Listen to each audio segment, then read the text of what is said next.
A visual novel about obsession, loneliness, and based on your choices, varying amounts of murder.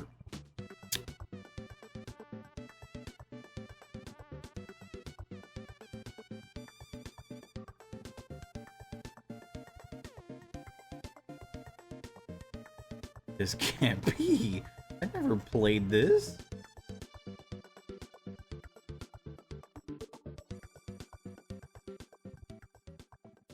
Sup, fellas? Today we're playing Kill or Love. A game that I just kind of came across on Steam. It's free to play, so if you want to like stop this video and go play it yourself, you can totally do that. But that would be dumb as fuck, considering you're already here. So, you know, don't be dumb as fuck. This is a work of fiction. Names, character... Warning, contains depictions of violence. Jacques! There is a voice calling to me. Wake up, Jack. It's a woman's voice, sorry. I want to keep on sleeping, but it doesn't seem like she'll give up soon. I open my eyes. Oh, hello. Good morning. Did you sleep well? Chapter 1, Indecision. I hope that being on this side doesn't, like, block things. You can't read that. You're not allowed. I know her. Not just because she's my nurse. I've known her for a long time now. Her name is Anna. What? Can't talk? Says Anna. Is your throat too dry? Hang on a sec. Is she gonna give me water in a straw? She comes back with some water in a paper cup. She helps me sit up, then puts the cup to my mouth and lets me drink. Good. Feeling better now? Yeah. Thanks. Great. Are you comfortable here? Can you sleep well? How's your leg? Does it hurt? Are you bored? Now, I'm not big on red flags, like I can't see them from miles away, but you're a little too close to this case, Anna. Well, if you say so. Tell me if there's anything I can do to help, okay? Yeah, okay. Actually, yes, Jack, what is it? What's the date today? Do you know? Oh, just that? It's August the 3rd. I see. Thank you. It's literally almost August the 3rd. Anything else? I shrug. Well, okay then. I have to go now. Other patients, you know. But I'll be back in a bit. Don't worry. Anna leans down and pecks me on the lips. Is this my girlfriend? Is this my babe? Bye-bye. Do I have a babe? Start of journal, August 3rd. I am going to kill someone. Probably. Her name is Anna. I don't want to do it. I'm not a violent man. But what else can I do? I've no other choice. It would be wrong to let her live, right? But I can't kill her just yet. I'm too weak. I tested my grip strength today. I wrapped a hand around my wrist and squeezed. I couldn't make it hurt at all, not even a little bit. But it doesn't matter much. Even if I was strong enough to go through with it, I'd still have to wait. I can't do anything until I know Grace is safe. Who's Grace? Grace. It hurts to think about her.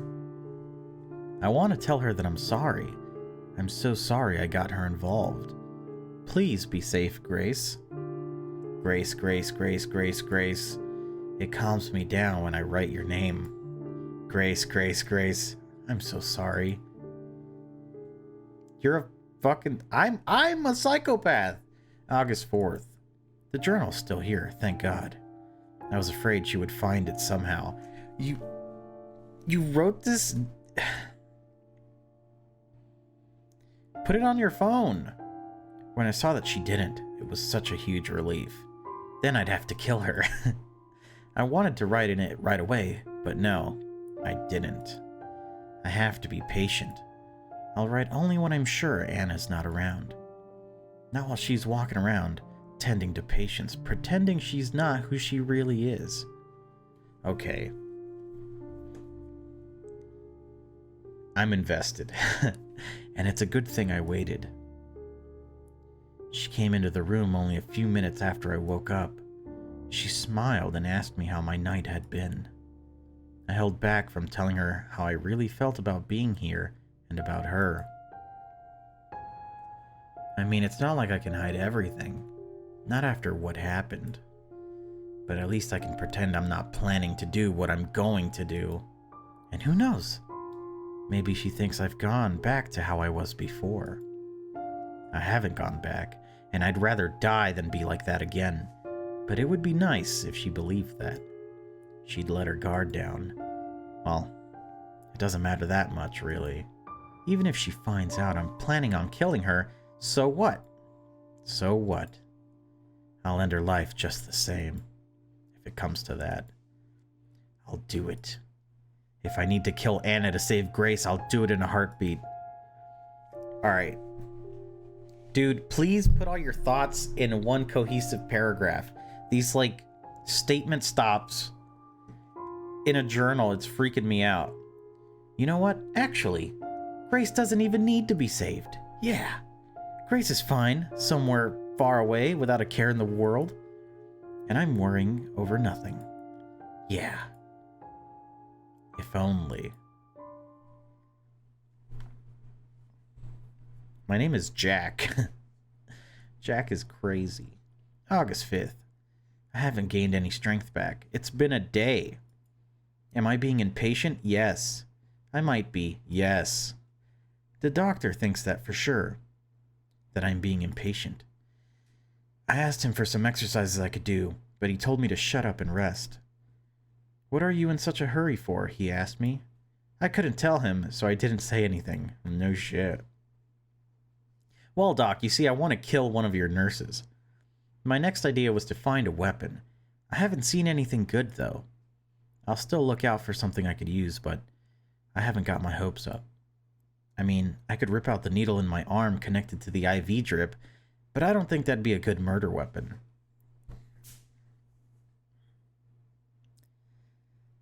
The needle in your arm connected to the IV drip. You mean like the fucking 22 gauge? It's like this fucking thin, and this is its length, and it's thin enough that it goes into a vein. What then? Oh, the heartbeat kind of scared me. How about that chair? I can't think of anything. My mind is foggy from the drugs and the pain, and god damn it, why is there always so much bullshit? Damn it! Why do I always have to deal with all this? Nothing I try is going to work. Oh, you cynical. Cinnamon Toast Crunch. August 5 again. I've calmed down. I can't afford to lose my nerve. Not now, of all times. No emotions. That comes when I'm safe. When we're safe. Both me and Grace. It's actually both Grace and I. Just saying. My biggest problem is not being able to walk.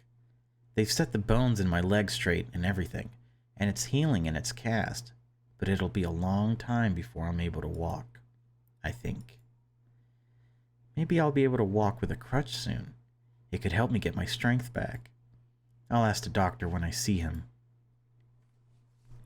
Dude, I mean, I don't know the situation, obviously, but if it's so serious that you think you're in danger, just ask to be transported to a different hospital.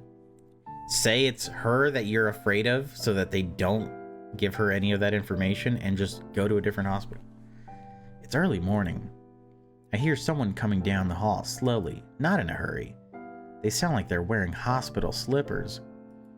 That's a thing? Most likely, it's the doctor and a nurse. I hope it's a nurse other than Anna. I pray that it's anyone else. The door opens. The doctor comes in, and a step behind him is a nurse that is not Anna. I sigh in relief. In a lot of pain, huh? No, it's not that, doctor. But, well, it can wait. Unless it's urgent? It's not.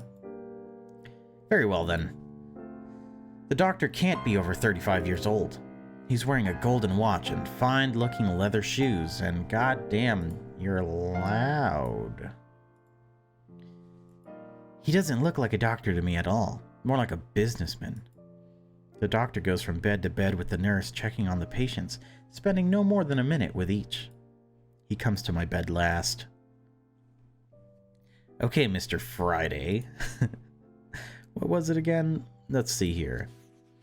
He leafs through some papers and clicks his tongue. Ah, you fell. Idiot. Yeah. How the hell did you manage to do that? Imagine a doctor not knowing. Like, what an ignorant doctor, considering falls are like one of the biggest cases for like hip fractures and stuff like that. How the hell did you manage to do that? Oh, these substances we found in your blood work explain that mystery. Not very clever, are you? Getting high and... Doctor, you can't say that. No, he definitely can't. Oh, sue me. No, literally, you would get sued. Are you kidding me? And you, don't do it again. Next time I won't patch you up, you hear? Alright, doctor. First of all, you don't do any patching up. That's the nurse. You just come in and prescribe things and take liability. You fucking shithead. I'll try not to. He's being rude, but it doesn't really bother me. I've got more important things on my mind. Doctor, how long until I can start walking, at least with crutches? I don't know. I'm not a doctor. What? What? You're a doctor, aren't you? My doctor?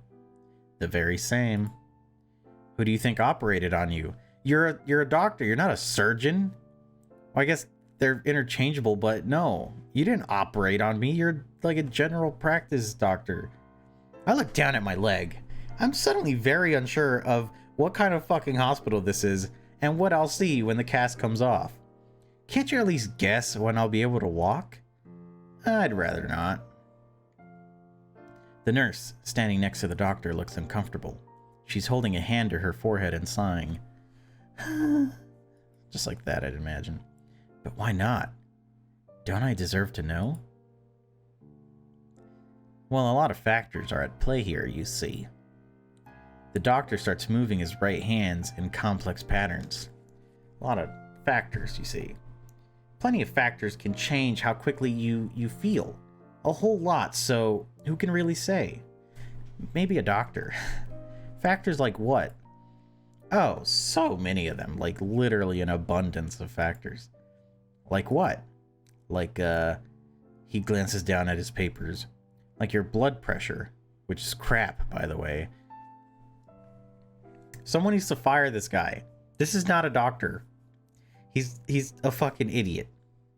Maybe he's not a doctor. Is that what they're trying to imply here?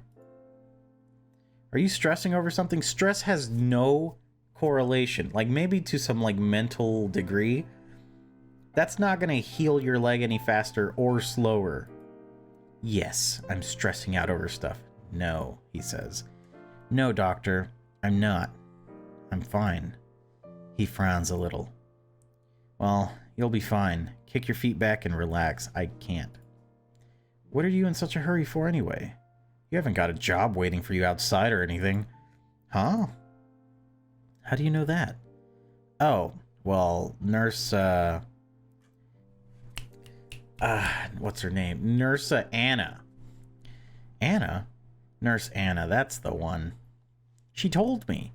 You're a fucking delinquent loser. And yes, I know about you too. No need to act surprised. You're a lucky guy. You know that? Yeah. When I first found out, I was against letting her care for you. Being objective and all that stuff, you know? But she really wanted to, so I thought, whatever. What a terrible hospital. And she's taken it well, so it's okay, I guess. The doctor stares off into space, then looks at me and grins.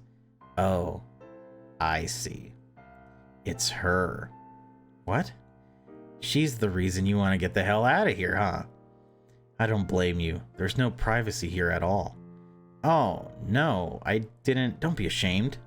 Now, I get what it's like. He drops the smile.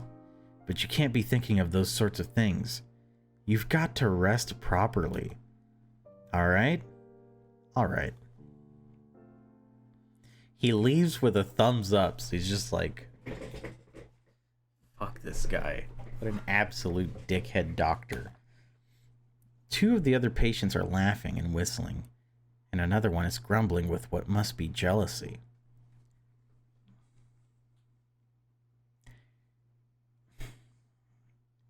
There's more patients in your room? Idiots. My journal is pressed up against me in a new hiding spot. I've moved it 3 times now. I've got to write in it. My thoughts are burning a hole in my skull. I've got to share them with someone, even if that someone is a piece of paper. But not now. She's still out there somewhere. I want to know who Grace is. August 6th. Damn it. God damn it all. I'm stuck here with nothing to do but lie uselessly and wait. Wait. Wait and wait and wait. All I can do is wait. Nothing to do but wait. Wait. For how long? I think, I'm assuming it's some kind of fracture. It'd probably take a good 2 to 3 months before you can even stand up. No, that's not true. I guess it really depends, but maybe at least 6 weeks. It's 2 hours after I've written down those words. I'm looking at the little notebook that is my journal. I've got it in my hands. I'm amazingly lucky to have it. Someone had left both the notebook and a pen in the nightstand next to my bed. I checked the nightstand's drawers on a whim, and there they were. Now they're the only things keeping me sane. There's no TV or books or even magazines in here. I'm counting the pages I've got left in the notebook, checking how much ink there is in my pen. Oh, fuck. I was just about to say, you're trying to remove the IV from your goddamn arm, but you have a clicky pen that you could stab someone in the eye with? Then she comes in, and I feel my heart stop. Good evening, boys. She greets everyone, but she's only looking at me. So there's more people in my hospital room. That's a little weird. And 3 others? You must have the absolute broke bitch package to have 3 other patients in a room with you at a hospital. She greets everyone, but she's only looking at me. I murmur back a hello. Meanwhile, my hands are still holding the notebook. Clutching it, actually. I can feel beads of sweat forming on my forehead. The notebook is small, very small. My hands must be hiding it from view, or are they? If she's noticed it, Anna pays it no mind. She wheels in the cart with our medication.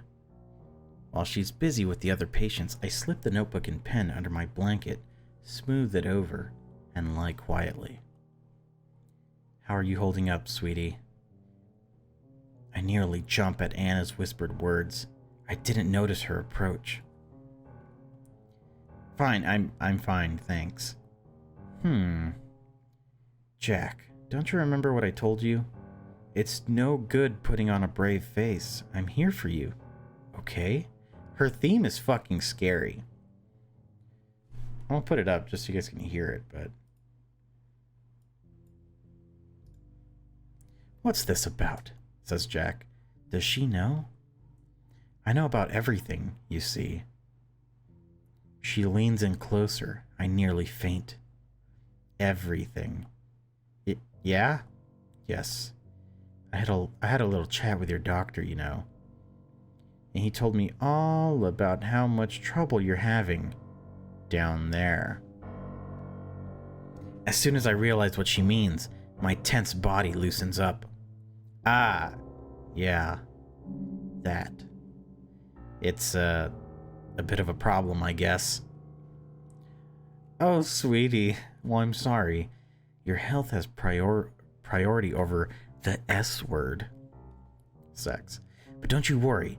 I'm not going anywhere. She puts her hand on my blanket, starts smoothing it out absent-mindedly. It makes me happy, though, to see you like this again. After how you acted before your accident, I thought, never mind. Without warning, she leans in even closer. I feel her hot breath on my cheek. But since you're so eager, Jack, I promise that after you are released, I'll give you the time of your life. I'll make you finally forget all about Grace. Her words are like a slap in the face. I can only stare back. So you still care about her. I don't like that. Someone like you and someone like her, you never should have been together in the first place. Please think only of me. After all, we were made for each other. If I promise I'll be with you always, will you leave Grace out of this? No, that's no good. I can't do that. God, her eyes right now. Just your asking that, it shows you're still thinking about her. She hasn't got anything to do with this. With what you did to me and what I'll do to you. I guess he thought that. So leave her out of it. Are you holding her somewhere? Ah, at least that girl's good for one thing. Thanks to her, you've been a good boy, even though you're still so confused. Anna, please. I'm close to crying. I want to tear my hair out. Anna smiles again. Fine, sweetie. I'll promise I won't hurt her. As long as you do one thing for me. Do you know what that is? I do. Of course I do. It's something she's been telling me to do for ages, since before I got here. She's like a broken record. You want me to remember everything. Yep. Oh, I can't wait. When you do that, everything will be perfect. We'll be together again forever. So promise you'll remember. I promise I'll try. No. That's not good enough. You promised you'd try before, and look where that got us. Tell me you'll do it. I promise. I'll recall it all. Good. We'll work on that when you get out of here, but if your memory comes back to you before then, tell me before you tell anyone else. Okay? Bye-bye for now. She wheels out the cart, glancing back one last time with that eerie look of hers. I can't tell her I already remember. I've known since before my injury. I've known that when we were both children, No, I can't tell her. If I do that, she wins and Grace dies. And maybe I die too. I can't win by playing along with Anna's delusions. Stop! Just tell me what they are. I'm supposed to be Jack. Chapter 2, What Jack Lost. Okay, saved. Starting with Chapter 2. Every chapter will save, because I'm organized, and now this is loud again. August 7th. I can't just sit here waiting. I've got to wait. And I will, but I feel like I can't wait either. I'm doing nothing, and it's eating me up. If a stomach is empty long enough, it starts eating itself. Do you know that? I know that. If I don't do something right now, I'm afraid I might go crazy.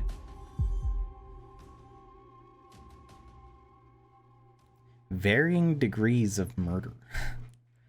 I'm going to write down everything that happened. Maybe that'll help me make sense of things. Right now, my thoughts are buzzing together in my mind like flies around a turd. I want my mind to be clear. To do what I'm going to do and to do it properly, my mind needs to be clear. Unclouded. This notebook is small, but I think I've got enough space to write everything down. It's not a long story, so here it goes. Everything. Oh God, I need water.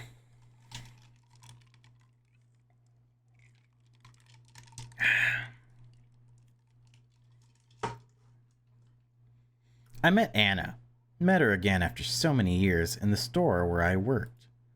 Grace wasn't there at the time. It wasn't a coincidence that Anna visited the store when she did. It couldn't have been. She must have been following me. The first time she came in, I was at the cash register. She walked straight up to me, cutting in line. An old woman was busy counting her change and didn't complain. Nobody else complained either. Anna stood there a while, staring at me. Then she said, No, I can't do this. I can't start here. I can't do it. There's already too much of that woman in my life. Jack! I need to know. This is important stuff. I've got to start with someone else. Someone I miss. Grace. Grace was a girl who worked at the same store I worked at. She was, and is, still is, a kind, sweet girl. She's a little quiet, but that's perfectly fine. I hated her. I hated most people, and most things. I was a real asshole. Was? Dude, I don't know, I saw those wheels and I was thinking about how I used to drift it into corners as a kid. I didn't spend time with other people. I don't go grocery shopping anymore. Whenever a coworker invited me somewhere, I'd turn them down. I didn't chat with anyone during breaks either. Does anyone actually accept invitations from coworkers? Like, they'll always ask me if I want to go to a bar or something, or go get drinks, and it's like, no thanks. It was just how I was, how I'd always been. I avoided Grace, too, of course. She tried to talk to me a few times, but then I started avoiding her even more. I only took shifts I thought she wouldn't take. The times we still ended up working together, I stayed as far away from her as I could. Dude, you're coming across real incel right now. It worked for a while. Then came the day we talked, really talked, for the first time.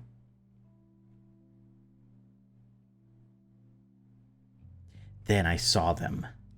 The titties. I was restocking the shelves alongside an old, greasy, long-haired man when Grace came along. I didn't even look at her. Instead, I became very interested in stacking cans of food onto the lower shelves. He's an incel. I waited for her to leave. Don? Don? You can switch with me, alright? That's the old guy? You can go help Susie. I already did the bottom shelves there. Don, the old man, thanked her and left. And Grace started working next to me. Bitch. A minute went by. I found that I couldn't work in peace. Just her being there made me upset. What is wrong with you? Dude, like, you have zero reasons to hate anybody. I had to say something. I'm fine on my own. Oh, Jack. If you want to take a break or something, you can. I'm fine on my own. Oh, no, I don't mind doing this. I see. Can't she take the hint? I thought then. It's his back, you know. What? Don's back hurts a lot, so I asked him to switch. Oh, I see. He has trouble with the lower shelves, so... I get it. You're fucking humanitarian, I get it. I didn't do it to bother you, I swear. I said I get it, Grace. Jesus. Okay. We went on restocking in silence for about another minute. I know you don't like me very much, so I thought you might think I was bothering you on purpose. So I'm sorry. I sighed. Who says I don't like you? Sorry, maintain character. Who says I don't like you? Huh? Don't you? You're always avoiding me. Yeah, don't take that personally. That's just how I am. I don't care about other people. I'm the perfect cell, you see. Fucking dumbass. Idiot. Blonde bitch. Bimbo. If I could go back in time and punch myself in the mouth, I would. Good. It's not too late. You could... So you like me? What? No, I didn't say that. Get a clue. Haha, just kidding. Toothpaste.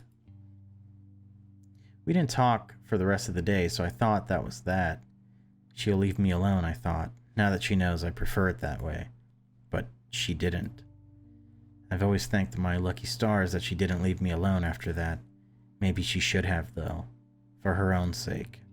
I hope she can forgive me. You can remember these dialogue and details, but you can't just tell me what's going on. Writing about the past has been a good idea. Right now it doesn't even bother me where I am, who I'm with. And thinking of Grace, remembering the way she smiled, is giving me courage.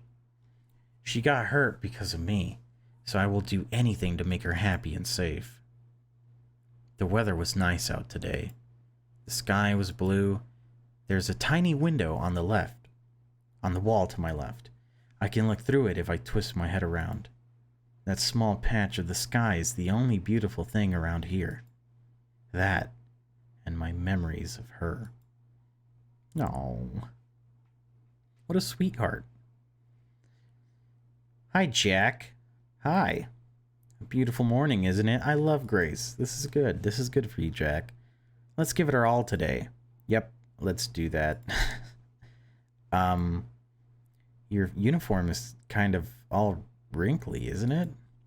Oh. Yeah, it is. I haven't got an iron, so... Jeez, you're really hopeless, aren't you? I wouldn't go that far. I could iron your clothes for you if you said pretty please. Marry her, Jack. The time has come. You must make a decision. After that one time, Grace started coming up to me more and more and talking to me more and more. It was a gradual thing. Just hello and goodbye and how are you doing at first. Eventually, they grew to full conversations. Well, I say full conversations, they were still pretty bare bones. I noticed how friendly she was being, of course, but I didn't push her away. I couldn't tell why I didn't do that. I surprised myself every day by not telling her to screw off. 'Cause that's what I normally do. Screw off, woman. MG Tao. Hey, Jack. There's this bar just down the road. Ooh. So... I think this is a different story. Like, if Grace came up to me and was like, hey, wanna go to the bar just down the road? And it was just me? Like, how could you say no, right? So, Jack, shape up, dude. There's this bar just down the road. I hear it's a good place to go. So, how about we go there after work today? To relax. Dude. And when she asked me out for drinks, I surprised myself further by saying... Sure. Good man, Jack. Good man. Making the right call there, dude. I hope. Unless she's fucking crazy, too. Everybody's crazy. How do you like it here? Is it nice? It's alright, I guess. You fucking... You're hopeless. You'll never make it. I don't really know, honestly. I don't go to places like this. Oh, well... I don't either. Not a lot. But I thought it would be fun, you know? Grace ordered a Jack and Coke. I don't know what to get, so I asked for one too. You could have got, like, a soda. A glass of water. You know? I mean, maybe not a glass of water, but, like, at least get a soda. Our drinks came quickly. They were cool and pleasantly sweet, but I couldn't enjoy mine. I was in a bad mood. The waitress had giggled while taking my order, and I took it as an insult, or it was something else just as dumb. God, I can't stand you. I can't remember exactly. Feels Feels good to relax after a long day at work, doesn't it? I grumbled. What is it, Jack? Nothing. I sipped my drink. Something's bothering you, isn't it? I said it's nothing.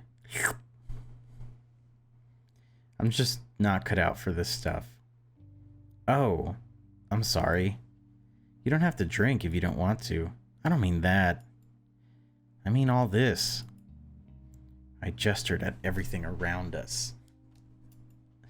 Doing things with people. Huh? Why? You wouldn't get it. The ultimate douchebag. You wouldn't get it even if I explained. We're just too different. I've had it rough in life. Oh my god, Jack. This dude he's evolved. He's like Reddit levels, but more. Really? I'm sorry to hear that.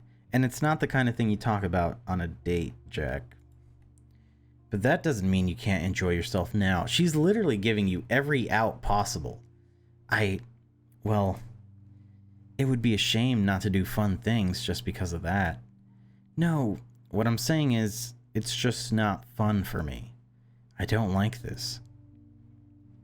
How can you say that? We've barely been here for 10 minutes. I just know. She didn't seem happy I said that. She's looking pretty cute, though. Kind of moe. So you want to leave? I hadn't actually thought of leaving. I just complained to complain. Well, you can't leave. Not yet. Oh yeah? Yes. If you keep going like this, you're never gonna have any fun in life. So promise me you'll at least give being with me a chance. You want me to stay here longer? Yes. At least another hour. A whole hour? Please? Dude, you have this bombshell right in front of you, and you're acting like the world is ending. Fine. I can do an hour. Thank you. You won't regret it. Oh, but he will. He will regret it. Yeah, sure. Sure. Okay. Sure, Grace. What do you know about my struggles in life? It seemed like such a long time. There was a clock on the wall opposite me. I was going to stare at it for the whole hour, counting down the minutes. Then, when the hour passed, I would get up and leave. Simple as that. But then, something happened. Grace was having trouble. I had never seen her so awkward. She was stammering, struggling to find stuff to talk about. I realized it was because I was just sitting there, barely saying anything. I was acting all grumpy too. That couldn't have helped. Back in the store with so many distractions around us, it had been easy for her to chat with me every so often, a few words here and there. I hadn't had to do much back then besides nod. Sitting down, talking face to face, it simply couldn't work like that. Yeah, dude, just fucking talk to her. Be a human being. Just socialize. It's not hard. Sorry to those that find difficulty in it, but it's not. Just words. After more than a few failed attempts to get the ball rolling, Grace gave up, as she should. She sat there, looking at her drink instead of at me. She was most likely working up the courage to end this early. In just a few minutes, I'd be free to leave. I found I couldn't stand that, so I started talking. I said the first thing that came to mind, no matter how stupid. I don't know why I did it. It feels so unlike me, both feeling bad for someone and talking with no filter. Or unlike the past me. Maybe I was finally warming up to Grace, or maybe it was the alcohol. I don't know. Maybe it was both. The reason doesn't matter. What matters is that it happened. Back then, There was a part of me that never relaxed, no matter what.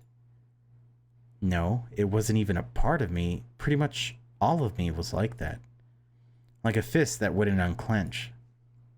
But now, I found I could relax it, little by little by little. And before I knew it, I really was having fun in this girl's presence. Talking to her, laughing with her, simply spending time with her. What did we talk about? I don't remember. What I do remember is that I had more fun than I'd had in years. When the hour passed, I didn't say anything. We stayed there for hours longer. Oh, Jack. Jack is being converted. I do remember one thing we talked about, actually. We somehow got on the topic of family. What is your family like, Jack? I can't say. Oh, I see. You don't have to talk about it if you don't want to. I'm sorry I asked. I'm kind of not on speaking terms with my family either. Why is that? That's, Actually, I don't really talk with other people all that much or hang out with them. Well, outside of work. I'm kind of alone a lot of the time. What? Really? Yeah, haha. This surprised me. I was surprised a lot back then. That's such a... What a combination of statements. I never thought Grace was anything like me. She's not. She's nothing like you. But you're so friendly with people at the store. That's all it is. It's not that I wouldn't like to spend more time with them, but I don't know. It feels like if I let them in, they're going to turn out not nice. But you're different. You were an asshole from the very start. You're just trying to get by. I don't think you'd use someone. Interesting take. God, when I say it like that, it doesn't sound right at all. You must think I'm really weird and quirky. I'm sorry. No, I don't think you are. It makes sense what you said. Really? Thank you, Jack. I really, really hoped you'd understand, and I'm so happy that you do. I really feel like you're someone I can trust.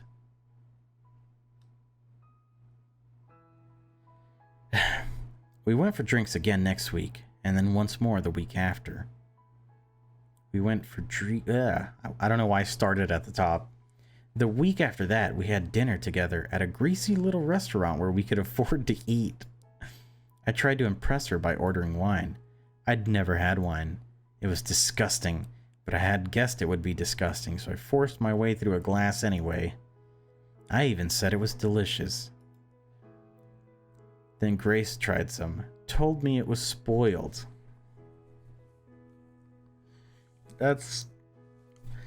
You're embarrassing me, Jack. She teased the hell out of me for that. I guess it worked out, but damn, dude. I wasn't bitter about it. I laughed along. Strange how quickly people can change sometimes. Soon we started hanging out more often. To bars, cheap restaurants, places like that. We took a lot of walks together too. And one time we even went to the movies. After about a month of this, I asked Grace if she'd be my girlfriend. What? Am I not your girlfriend already? Oh. And that's how it went. Everybody go with me. August 9th. A few weeks later, she told me what had happened to her back when she still lived with her family. Ah shit, it's Bummerville. I'd known for a while that something had happened. Something she hadn't shared with anyone before. But when she told me what it was, a few of the things she said... No, I shouldn't write it down here. It feels wrong. It's not mine to tell. What if someone found this journal? I had never imagined she was living with such a burden. When I found out, I felt crushed. I know. God, I feel like an idiot. And after I told you I'd had it rough. No, it's fine. Don't feel bad about it, please. You've got your troubles, and I've got mine. I know, but... Can't we do something? There's nothing to do. It's all over now. All I can do is keep looking forward, you know? What a positive take, Grace. Good job. I hugged her and told her how brave she was for telling me. I told her I'd protect her, keep her safe forever, and I meant it. And I failed her, but that comes later. For now, I figured I should tell her what my own troubles had been. You don't have to tell me if you don't want to. It's okay. I do want to. I'd managed to keep quiet about my past. I'd only alluded to things. Now, I told her everything. It wasn't a long story. What, nothing? You don't remember anything? Okay, it's not exactly nothing, but my teen years are fuzzy, and everything before that, it's like it doesn't exist. What about your family? I don't know. Maybe I had one. I was in a lot of institutions before I turned 18. Oh, Jack. She's like, oh, fuck, he's crazy. I'll tell you about those times if you want, but there's not a lot to tell. Nothing really ever happened to me.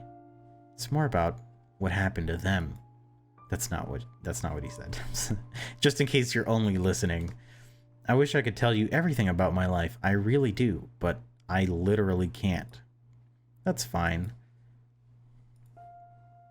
Did you ever try to find out?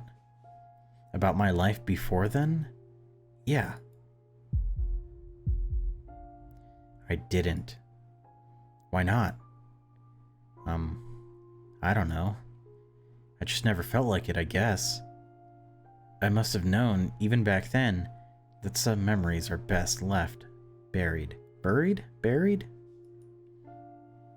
I'm sure I would like to remember if I couldn't. But you're fine with it. Wait, what'd you say? I'm sure I would like to remember if I couldn't. But you're fine with it? Yeah. Well, okay. Tell me about the times you can remember then. So I went on to tell her all about the few bland memories I had. So Anna was probably our girlfriend before... Oh, save. We're in chapter 3. No More Stalling is what it's called. August 10th. I could write about all the tasks we had, about the first night we spent together, about looking for an apartment and then finding it, about moving in, about pretty much anything that only involved the two of us, but I think it's time to move on. This isn't a feel-good journal after all. You're not a feel-good kind of guy in general, Jack. It was a Thursday, coming up to a year since Grace and I started dating. I was at the cash register. Grace wasn't in the store. An old lady was counting her change slowly and with trembling hands when Anna walked in. There she is, the evil bitch. The witch! Anna didn't buy anything. She went for the register, towards me, empty-handed. The sight of her approaching made my heart start beating like mad. My head hurt. I knew the moment that I saw her that she meant trouble. Her name is Red. I just realized it. Jack? My God, is that you, Jack? She had the nerve to pretend she'd stumbled upon me by accident, like she hadn't tracked me down. But I didn't have it together. I couldn't see through her acting. I was confused, panicking, not sure why. Excuse me, miss? Is it you? Please don't cut in line, miss. It's not fair to the other customers.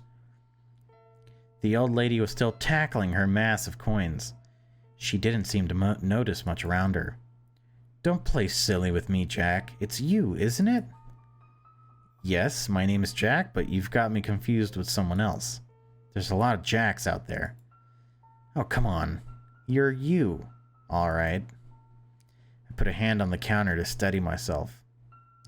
She reached out as if to place her hands on mine. I jerked my hand back like she was going to bite me. Whew. It's me. It's Anna. Don't you remember your old friend? No, we've never met. I guess it has been a while. 15 years? Not me. Must be someone else. Keep it moving, lady. Get the fuck out of here. Anna stared right at me. Through me. I thought I'd either boil or freeze. Sure, it's you. Let's go somewhere and talk about old times. I know a great restaurant just 2 streets over. Look, lady. Even if I was this friend of yours, I have a job to do, so let me get on with it. You're bothering the customers. The customers weren't bothered one bit.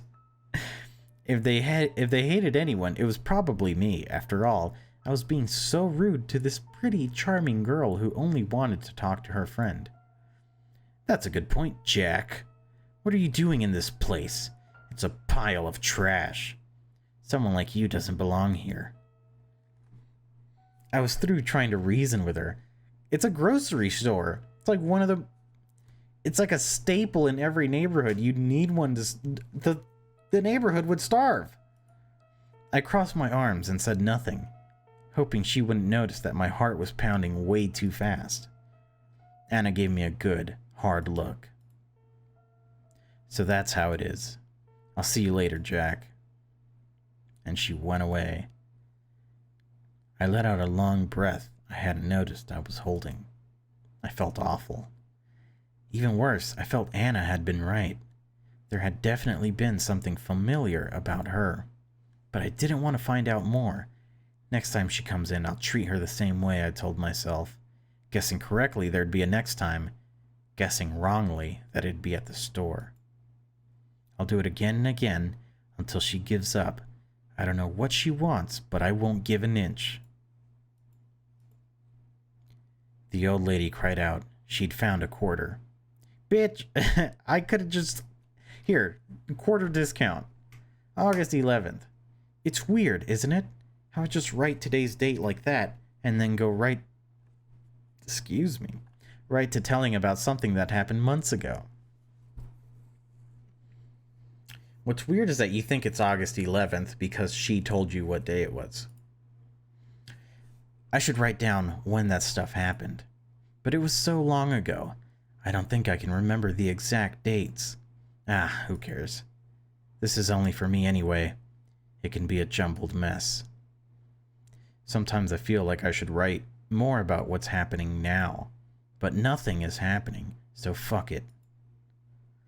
Ooh, F word. When I told Grace about the girl who called herself Anna and who called me Jack even though we didn't wear name tags, she took it like it was good news. Shit. That's amazing, Jack. She must have recognized you from childhood. She said 15 years, didn't she? That's right, from the time you can't remember. I don't know. She might be some sort of scam artist. How about you just say, I had a bad feeling? That's way better. I'd just come up with that idea of Anna being a scam artist. It seemed a good enough excuse not to go near her again. Yeah, right. Come on, Jack. At least give her the benefit of the doubt. No, I don't need her, Grace. I've got you. Jack, I'm not telling you to sleep with her. Don't be so rude to her next time, okay? I wasn't being rude. You so were. Okay, so what if I was? It's not fair to her. She seems like a nice girl. And don't you think it'd be good for you too? To be friends with her? No, not really. She could tell you about your past. Then maybe some things would start making sense. You could put whatever happened behind you. But nothing happened. Something must have happened, Jack. People don't... Grace fell silent. Instead of continuing, she started running her fork through the peas on her plate. We were having dinner. People don't what? Well, people don't do that at night unless something happened to them. Do what? I keep telling you, it must be some weird kind of insomnia, nothing more. Sleeping pills don't work on it. Something will, eventually. But why not try this? The memories you have, it's like they want out. I think they should get out too. Then you won't be scared of whatever happened anymore. Okay, so he's having nightmares. And how does that work exactly? I don't know, Jack. Grace isn't a therapist. She works at a grocery store. Maybe you should go see one of those. You'll be able to face it properly. Like a JRPG. It's helped me a lot, you know, thinking about what happened to me. Seeing it's not so bad as I thought it was. I stubbornly refused to answer and went on eating like there hadn't been a conversation at all. What a jerk. What Grace had referred to was something I'd only recently found out. Apparently, I shouted and kicked at night a lot. Sometimes I all out screamed. Maybe I still do that, who knows? Maybe the staff and patients here are too polite to point it out. No, I don't scream at night anymore. I'm fairly sure I don't. That's not to say I can sleep all that well. Funny how at one point something like that was the biggest problem in my life. It was so long ago. Or at least, it feels like so long ago. So much has happened since then. Anyway, don't put anyway in your own journal. The morning after, I would wake up sweaty and tired. But it wasn't until Grace told me about the screaming that I found out why. Grace said it happened about once a week. It really freaked her out the first few times it happened, but then she got used to it. Or as used as you can get. What? Or as used to it as you can get. It makes me feel like an asshole, realizing how nonchalant I was about it. Screaming every few nights in my sleep was, I felt, a small price to pay, so I wouldn't have to bother with the past. But it didn't matter, in the end, if I decided to face the past or not. Either way, it was coming. Ooh, spooky. The second time Anna and I met as adults, we were neighbors. I was coming back home from a morning shift at the store. I went into our building up to the second floor down the hall to mine and Grace's door, and I froze. There was someone standing in front of our door. That someone was her. Anna. Jack? Oh goodness, what are you doing here? Don't tell me you... She pointed at the door as if to ask if I lived there. Yes, that's my apartment, as you damn well know. The hallway air felt warm and stale, soup-like. What are you doing here? I was going to say hello to my new neighbor. So, hello. Damn, that's creepy, dude. Wait, huh? And here. She pushed something into my hands. It was a plate wrapped in plastic wrap. There was something brown on the plate. Brownies. I'm sure you'll like them, Jack. Yeah, fucking right. But we're not neighbors. I spat the words out. Yes, we are. I'm right over there. Anna showed me the door to the right of mine. Ah, that place had been empty for weeks. I'm pretty sure the guy who lived there before that was a heroin addict. He didn't seem so bad now. What an amazing coincidence, though. To think we'd end up living so close by again. It's not a coincidence, is it? Pardon? Come on, really? What are you trying to do? It's obvious you planned this. There's no way something like this could happen by accident. Anna laughed. It was a sound like a fork scraping a plate. Well, you can believe it's a coincidence or you can believe it's not. Either way, we'll be seeing each other pretty often. Enjoy the brownies. Thanks. I'm not a big fan of sweet stuff, but I'm sure Grace will love them. Oh, fuck. Grace? Who is Grace? My girlfriend. I pointed at our door with my thumb.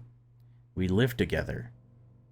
My idea was that in case she was acting like this because she was interested in me, I'd gently tell her I was taken.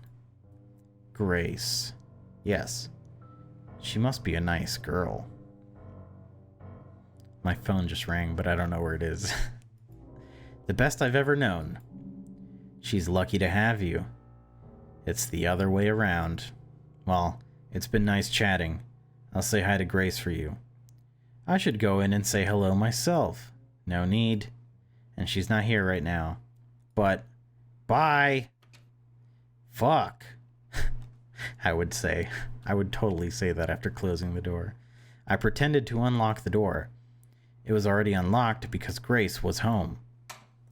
I slipped in and shut the door in Anna's face. In the apartment, I found I could breathe freely again. Son of a bitch. Talk to this girl? Be friends with her? Not a chance. She creeps the hell out of me. And me too. Writing all this down, I can see why Grace thought I was overreacting. The plain facts of it don't seem that bad at all. A friend I hadn't seen in years noticed me at my workplace, talked with me a bit, and then happened to move in right next to me. But I knew right from the start that there was something off about her. That's not something to ignore. Yeah, no, just say, I have a bad feeling about this person.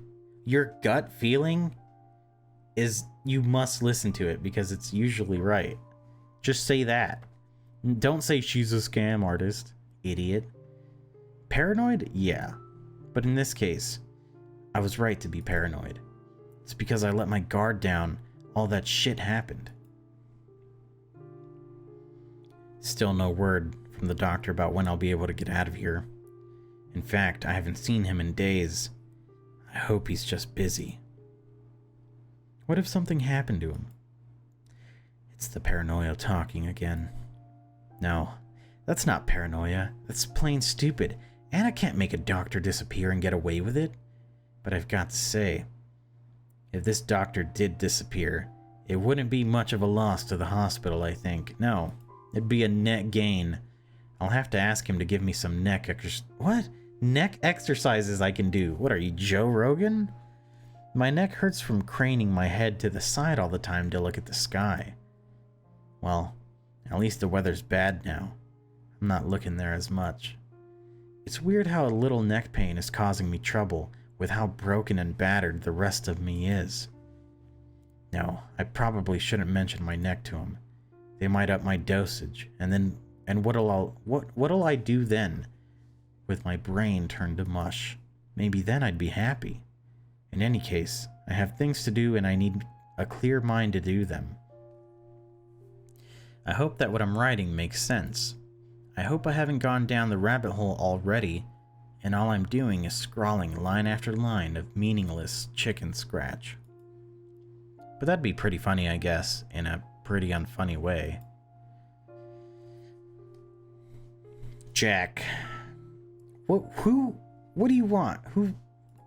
Hey, you available? I'm having some major pain in right lower as well as my left kidney. I also feel like I need to eat everything in this house, like my appetite is going fucking haywire.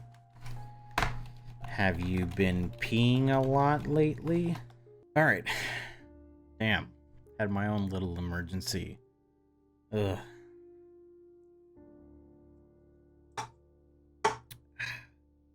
August 12th. Anna's brownies were tasty. I didn't have any, but Grace said so. I wanted to throw the brownies into the trash, but Grace caught wind of them too quickly. She's like a bloodhound when it comes to sweet stuff. Chocolate especially. And then, of course, I had to explain where it got them. Huh, weird. I know, right? There's no way it's a coincidence. Yeah, it must be a sign. A sign of what? That she's stalking me? You know, it is weird that she was stalking me, since she knew where I lived, but that she didn't know about Grace. I mean, she couldn't have known, with how surprised she was. I don't even think she was acting. Was it just a coincidence, then? No, absolutely not. That, I refuse to accept. I think I'll go say hi. I could make something for her, too. Do we have any butter left? I want to bake her cookies. Yeah, and then you'll eat most on your own. Hey! I don't see the point of going to visit her, though. We'll see more than enough of her anyway. We live so close by. We're neighbors. I want us to get started on the right foot. And maybe she and I could be friends. I think that'd be nice. I wrapped my arms around her. Of course, you deserve that. But please, find a friend that's not her. Why? Once again, I couldn't properly explain why. I couldn't put it down as anything more than a hunch, a gut feeling I'd get whenever I was near her. That's more than enough. I've at least got to see her for myself, to see if she's really such a horrible person. Trust me, you'll be better off without it. Little did she know. The next day in the afternoon, I was laying down on our sofa. I was nursing a headache that'd been with me since morning. Grace told me she'd be right back. She went out of the apartment with something in her hands, and then a smell of freshly baked cookies wafted out of the kitchen. It still took me about 2 minutes to piece the puzzle together. "Ah, shit," I whispered. I was up immediately. Not good, not good. Panic struck me harder than I would expect. It was like, with Grace seeing Anna all by herself, some vulnerable part of me was exposed. I wanted to bring Grace back and lock the door, and keep her safe and never, ever let her out of my sight. But I also didn't want to go in there. I just stood there, head in my hands, wondering what the hell to do. And all at once, I was telling myself to go there, you coward, but also to stay here, you idiot. And somewhere far away, a tiny little voice, very tiny, very little, was telling me I was overreacting.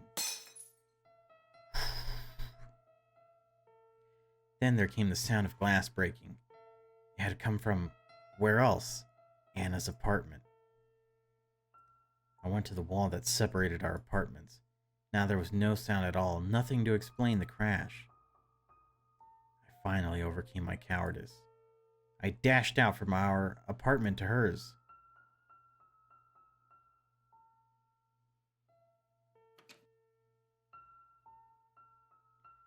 When I got there, shut up!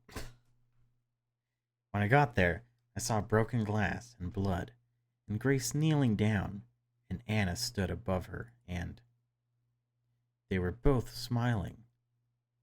They stopped when they noticed me there, out of breath and confused. "Jack?" "Hi, Jack. Did you decide to join us?" "No, What the hell's going on?" "This?" Anna waved her hand at the floor, at all the bits of glass, white ceramic, actually. There were also scattered cookies and drops of blood. "Yes, that!" Just looking at the blood made me feel sick. Like I was going to throw up, but I couldn't peel my eyes away from it. I've always been like that around blood. I've never had the stomach for it. Grace was picking up the broken pieces of ceramic. There was a little accident. An accident? Yes, what else? Grace, what happened? It's my fault, really. The cookies were hotter than I thought, so I dropped the whole plate. And it was Anna's plate, too. Be careful, Grace. Be careful, Grace. You might cut yourself. She's cut herself already, look. Huh? She's only now seemed to notice the blood around her. Grace checked her hands, turned them around a few times to see from every angle, but found no cuts there. It's not me. It's my blood. What? Anna was, I just noticed, holding her left hand tightly with her right. There was a little blood still trickling from between her knuckles. Oh no!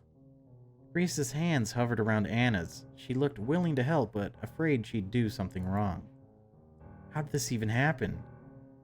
I tried to pick up some of the pieces myself. They're pretty sharp, aren't they? Hang on, Anna, I'm fine. I don't need you to do anything. Look at that face.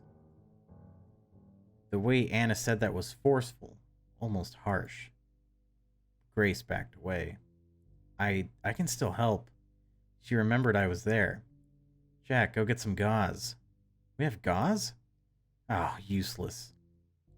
Frustrated, more frustrated than I'd ever seen her before, Grace ran off to get the gauze herself. She left me there, in the belly of the beast. I tried being polite. Shame about the cookies.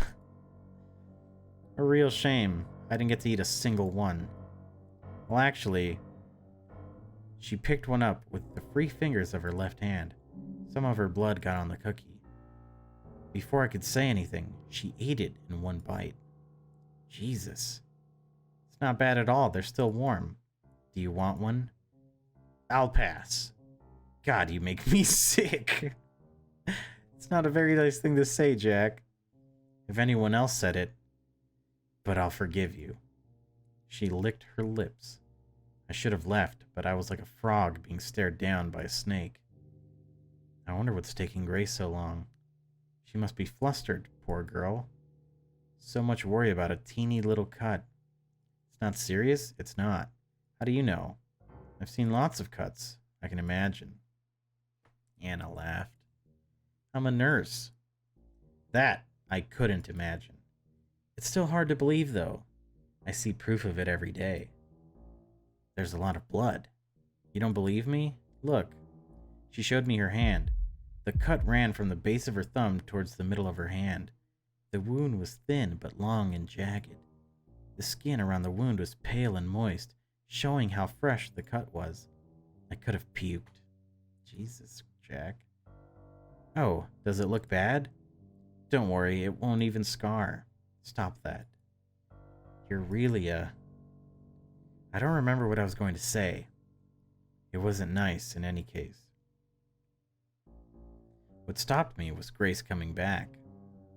Sorry, there wasn't any gauze. Here.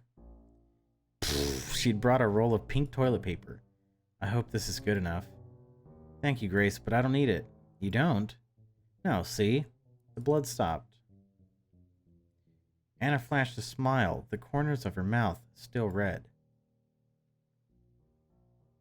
Do you believe me now, Grace? This was a bad idea.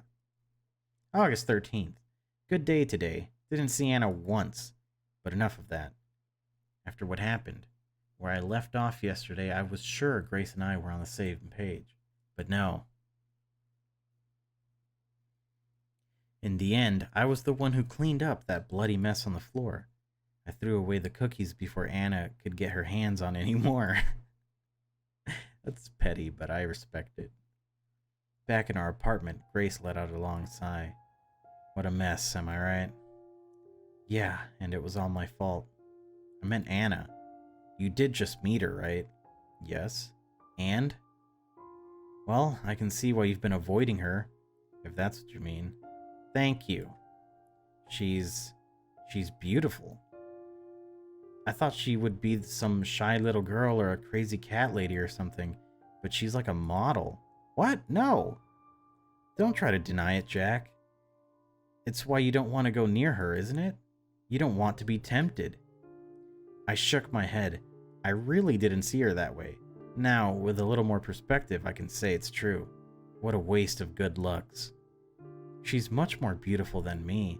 Hey, don't say that. She's not. She is. Grace dropped her gaze to stare at her hands, and she wasn't mad that I ruined her plate. She wasn't scared of the blood either. She's just so... I took her hands in mine. They were cold. Grace. Jack. You're beautiful and kind. More beautiful and kind than any other girl in the world. I'm lucky as hell to have you. My cheeks burned. I must have looked like a tomato. I wasn't used to saying stuff like this. I mean it. So don't say stuff like that, okay? Oh. Grace blinked like she'd just woken up. Oh. I've been saying a lot of dumb stuff, I guess. I'm sorry. I'm a real hassle, huh? No, don't say that. And don't say you're sorry either. Stop. You've done nothing to feel sorry for. She apologized way too often. She's too agreeable. There's like something in my peripheral that's bugging me. It's like right here, but I can't stop it. It's like in my eye, I think. Oh, that sucked. Okay. What is it? Is it my eyebrow? I'm freaking out. August 15th. I didn't write anything yesterday. The pain in my leg made it so I couldn't focus. It's been hurting like a bitch these past few days. I gave in and asked the doctor about it. He's fine, by the way. Didn't disappear or anything. Must have taken a few days off. I asked him about the pain. I asked if he could do anything about it. Apparently, the pain is a good sign. I think that's what he said. So I guess my leg is healing all right. True. But it still hurts. When the doctor went away, I complained out loud that it hurts. One of the other patients must have thought that I was talking to him. The patients here are not the same guys I mentioned before. Maybe one is, but that's all. The others went away. To another part of the hospital or home, or maybe to the morgue. I don't know, I wasn't keeping track. So I said something about how my leg hurt, and a guy on the bed next to mine, a kid actually, can't be more than 18 or 19, starts talking to me. I think he was saying how he's in a lot of pain too. I couldn't understand most of it though. His jaw's been wired shut. Oh man. Anything he tries to say turns to moans and a lot of drool. Then a nurse came in, not Anna, and told him he shouldn't speak if he wants his mouth to get better, so he shut up. You know, Kanye West rapped through the wire. Not much else has happened, but my leg really is bothering me. It's a deep pain. It doesn't feel like it's been healing. It feels wrong, in a way that makes my teeth hurt too. I'll stop with the leg now. I have to get my mind off it. It hurts so much. I'll check where I left off the day before yesterday and go from there. You're not coming with us? Again? No, I don't feel like it. But Anna's so great to hang out with. Yesterday we went window shopping, then we went to a cafe, then we had ice cream in the park. Sounds fun. It was. Anna is a really interesting person. You should give her a chance. I want us all to be friends. So please come along. No, I'll pass. Sorry. A moment later, Anna came in without knocking. She never knocked anymore. Ready, Grace? Yes, in a minute. God, you should be able to know, like... My whole arm just cracked, but... You can't do that. You can't... Like, I guess it's fine, but... If your boyfriend is telling you, no, I don't want to go, she freaks me out, you should be like, okay, I understand. Grace heaved a sigh. Are you sure you don't want to go? Yes, I'm sure. Go have fun without me. Okay then, some other time. We kissed. Look at her back there, jealous, jealous, jealous, jealous, idiot. Have fun. We will. Bye.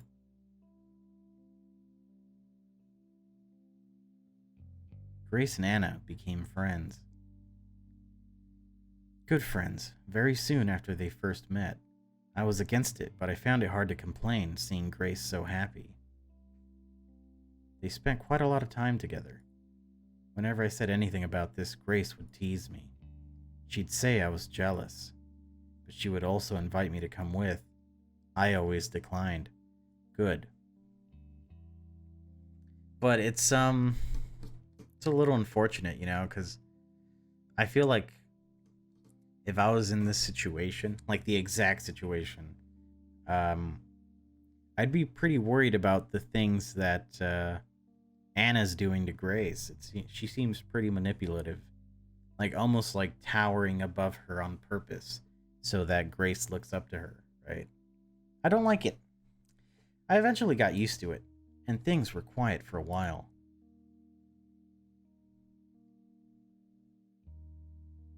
Once at the store, I was applying discounts during work hours.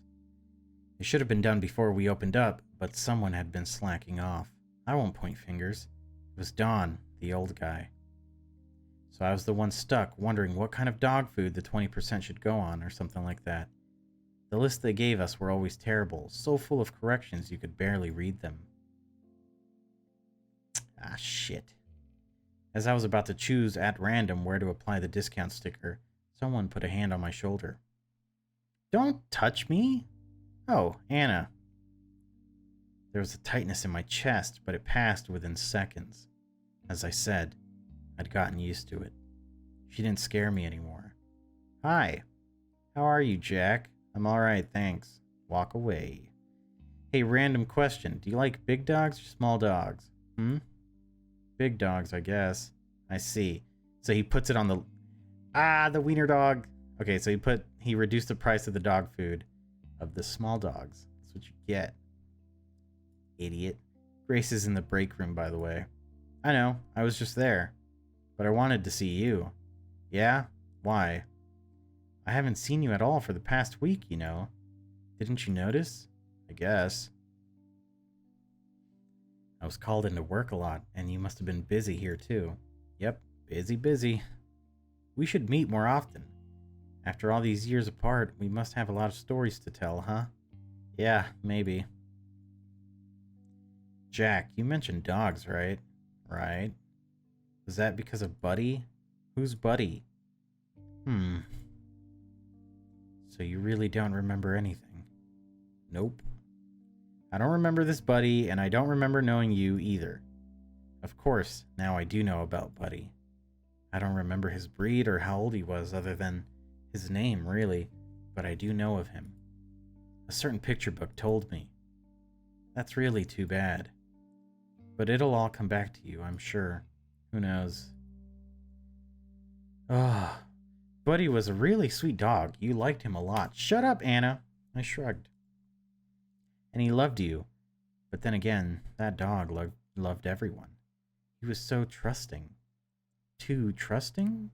I'm sure he was. Are you really fine with not knowing about so much of your life, Jack? Yeah, I am. I'm used to it by now. I think it would feel weird if I could remember, actually. I suppose it's easier, in a way.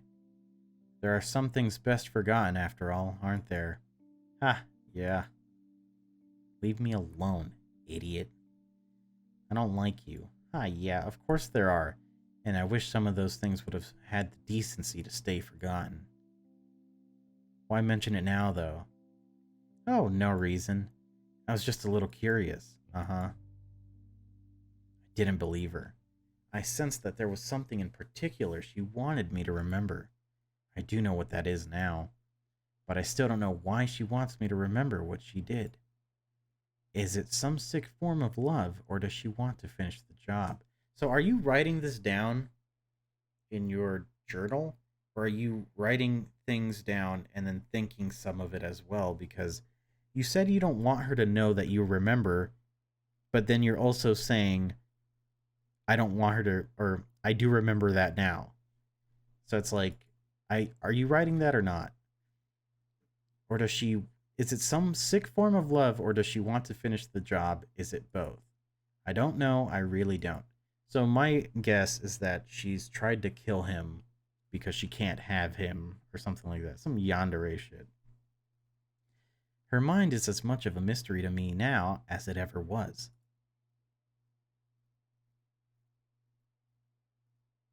Interlude. Anna in Wonderland. Wonderland? Wonderland. Dear diary. I found him. It was beautiful. It was like fate. It was fate. As soon as I came to the city, I caught his scent in the air. A little, but mostly, I smelled homeless people and gasoline. Oh, you're in LA. Why did you go all the way out here, Jack? You love nature, the smell of pines where we grew up. I was ready to spend weeks looking for you, Jack, or months, years if I had to. I even got a job at the hospital here. They're understaffed, so it was easy. But there you were, in the first store I went to. I didn't even go in to look for you. Fate, fate, fate. But you were a little strange. Surely you recognize me. I haven't changed that much, have I? I mean, it's been a while and I've tried to make myself pretty for you in every way I can think of, but you knew it was me, right? I knew it was you. You haven't forgotten me. Were you pretending? Playing a game? Yes, that must be it. Well, I'd love to wait and see what you're doing, dear, but I've been a patient girl for far too long. What does that mean? It's creepy. Dear diary, Friday. Jack Friday. I knew he changed his name to that, but it's just so funny, isn't it? We'll have to change it back, Jack, for when we're married. I want the real one to follow my first name. Jack Friday? It made me giggle when I saw it in your employee records, darling. Whoa. I just had a peek. Nothing more. Just to see where you live. I wanted to follow you home at first, but then I thought, hey, wouldn't it be insanely romantic if the next time I saw you, we lived right next to each other? I know you're playing your little game of you don't like me anymore, or you don't know me anymore, but that's not too much, is it? Being neighbors? You won't be angry, right? Even if it makes you angry, I have to at least do this, right? I can't wait anymore. I'm tired of being by myself. I've waited this long already. I've prepared for you so much. Maybe you won't be mad. Please don't be mad. Please? P.S. One other thing, darling. That street where you live. Isn't it in a terrible part of town? Run down and cheap and even dangerous? I haven't been here for long, but I think that's right. Is that part of your game, too? And working in a store? That must be it as well. Someone like you should never work there. Instead, you should be a... Gosh, I can't even imagine what... And isn't that perfect? I don't want you working anywhere. I want you all for me. You know, when you put it like that, Anna, quite a strong deal. I just stay home. The street is worse than I thought. God, the smell. Do you really know what you're doing, Jack? No, I shouldn't doubt you, I know. The rent is cheap, at least. Very cheap. But more important than that, or anything else, there was a vacancy right next door to your apartment. I can't wait to move in. We'll be neighbors. I'll see so much of you it will make me drunk. This bitch is crazy. Dear Diary, what a beautiful dump. I said this to the landlord when I brought my things here. He thought I was complaining. He said I should have checked out the apartment before I rented it. He's an idiot. There could be a swarm of rats or roaches living in the apartment, or crack addicts for that matter, and I wouldn't give a darn. But still, I can't keep it dirty forever. I have to practice my homemaking skills. Time to make this dump a home. You gotta admire the positivity, right? Just back from a quick jog, gotta stay in shape, and the brownies are just about done. I know, I should have kept an eye on them, but I've been doing this for long enough, you know? The brownies are perfect. Not burnt, not raw, just right. I hope he likes them. Ugh. Chuck! I don't know if I can go on. Who is this girl? I'm the one for you, the only one for you. And yet you. I know this is part of your plan. Who do you think he is, God? What do you mean? What is this plan? She's crazy, but you didn't have to do it this way. Why are you being so cruel? I have work now. I don't care. I'll go sleep. Dear Diary, I cried all the bad feelings out. Things don't seem nearly as bad now. Jack is testing me, so I have to show him I have what it takes. This is nothing at all. I can do this. I met her today, Grace. I hope she doesn't get in the way. She's a sweet girl. But she's clumsy. She dropped a plate, my plate too, of cookies. And there were cookies and broken pieces of porcelain everywhere. I'm pretty clumsy too, I guess. I cut myself on a shard when I tried to pick it up. Jack came in just as I got cut. He must have sensed I was hurt. Oh my god. There was a lot of blood for a wound so small. The blood reminded me of that time. It always does. I showed it to Jack. He looked like he was going to vomit. Great acting, Jack. I love you. Are you guys like partnered murderers or something? I've gotten better at playing along with Jack's little game. I see him a lot more now, everywhere I go. Nearly half of those times, I'm not even trying to make our paths cross. Fate. I'm also seeing Grace a lot more. She's always asking me to go somewhere with her or to chat, and she's always coming over to my apartment without Jack. She's become a real bother, honestly, but I act nice. That girl tells me things about Jack, after all. Though, of course, she doesn't know anything about him that I don't. That's because she doesn't really know Jack. But now I know what he's pretending to be like. He told Grace that he has amnesia. It's a little original, Jack, don't you think?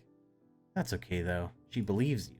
That dumb little B word. Dear Diary, I'm troubled. I'm starting to think that Jack is not pretending. What if he really has forgotten all about me? No, I can't have that. I need a sign, Jack. Just one little sign, so that I know you remember. One sign, anything is fine. Dear Diary, Jack doesn't remember me. I'm pretty sure of it now. He doesn't remember anything. Darn. But that's a good thing. He hasn't been acting cold on purpose. I'll give his memory a little jog, and that'll be that, good as new. But this also means that he's serious about that Grace girl. We can't have that. No, no. I'm starting to see her true colors. She's a filthy seductress, all right. She's also an idiot. She invited me for dinner tomorrow at her apartment. Their apartment. Her and Jack's apartment. The apartment they're sharing together without me. Well, yeah.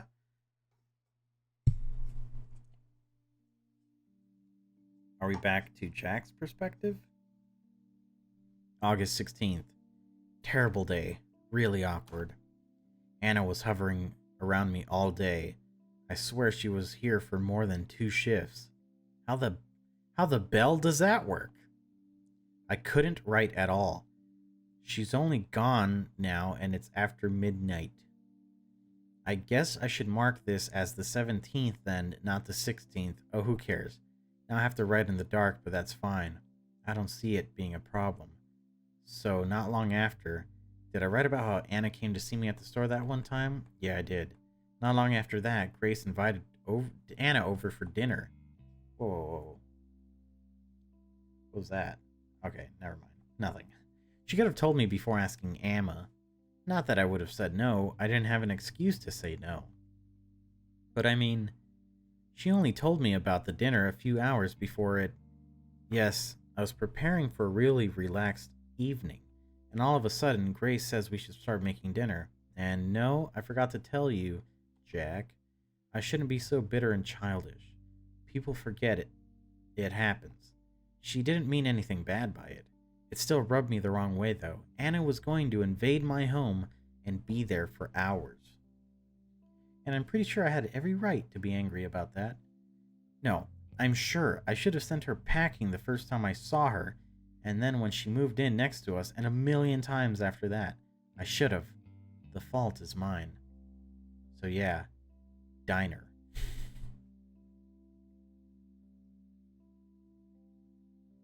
The food tastes amazing, Jack. Thanks. I barely made anything. Whoops, saving, because it's chapter 4. Goodbye. That's not true, is it? You were in charge of the rice. Yeah, the rice. It ended up mushy. I think it's delicious. Anna ate it like it was the tastiest thing in the world. An idea popped into my mind. If I bore her, she might leave early. Thanks. But the chicken is much better. It's incredible how you could make anything decent in the oven we have, Grace. Oh, don't talk about the oven, Jack. It's embarrassing. I'll bet you've never seen a greasier oven, Anna. I swear to God. I tried to clean it, but nothing works. I don't know what the previous owners did to make it that dirty. And that's not even the biggest problem, is it? You said. Yes. The light in the oven barely works.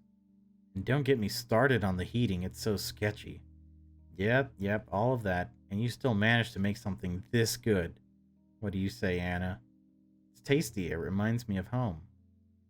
Have you tried remembering what home was like, Jack? You've gone too far, Anna. That's enough. I swallowed, choked, and coughed. You little bitch, said Jack. What's with that all of a sudden? Anna smiled and went on eating. I was just wondering.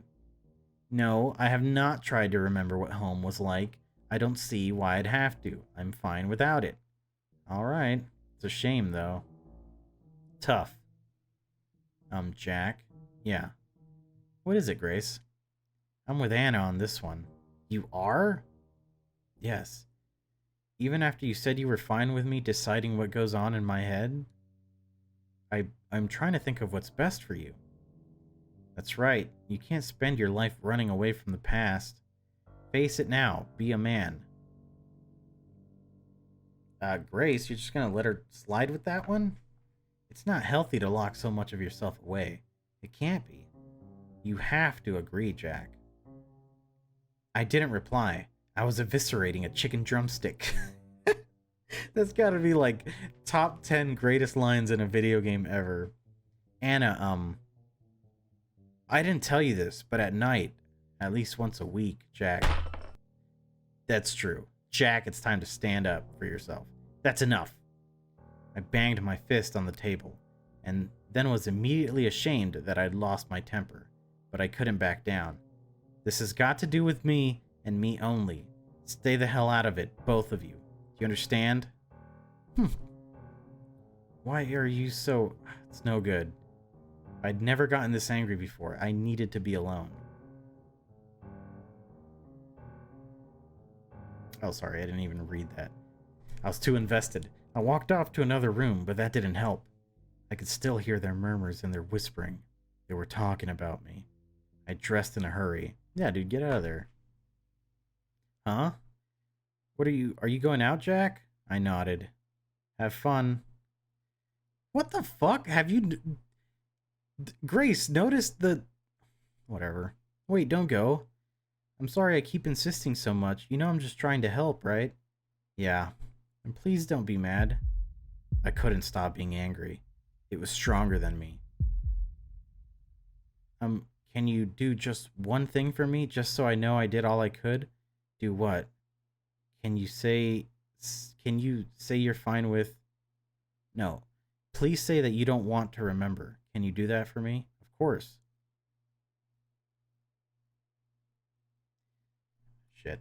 Suddenly it struck me I was being childish as hell, but in the end my anger and my stubbornness won over.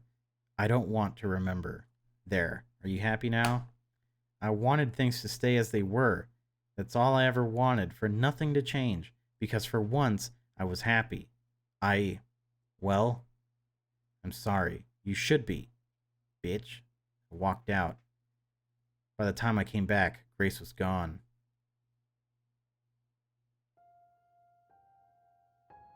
August 17th. I came back hours later after a little drinking and a lot of pointless wandering. The apartment was empty. Her things were gone, but I only realized that after I read the letter. The letter was on the table next to our half-finished dinner. There was a key next to the letter, too, her key to the apartment. I remember the letter word for word, so why don't I write it down here? Wouldn't that be fun? Damn. Jack, it said, I can't stay with you anymore. You're only going to make yourself more miserable, and I can't help you. And I can't watch you do this to yourself. I pray there's someone who can help you like I couldn't, and I hope you'll be happy. Goodbye. Grace didn't need to sign the message. I would have recognized those neat letters anywhere. I'd seen that same handwriting during our brief year together, on dozens if not hundreds of little notes. Shift schedules, reminders to buy snacks or milk, things like that. There were, in fact, at least a dozen of the yellow post-its she used still around the apartment. Seeing them hurt. There were a lot of other things Grace hadn't taken with her, too. Socks, pants, a few undershirts, a scarf, one pair of shoes. A sweater she really liked, too.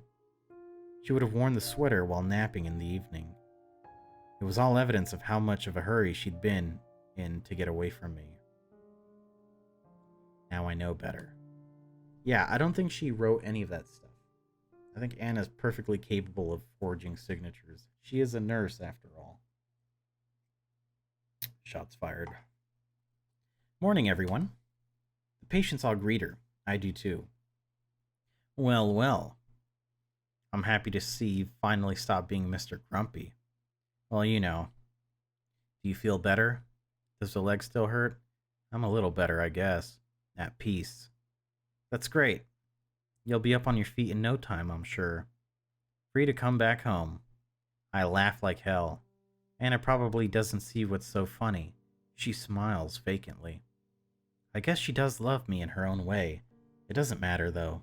Remembering the pain she caused me has given me conviction. My heart is set on killing her. True.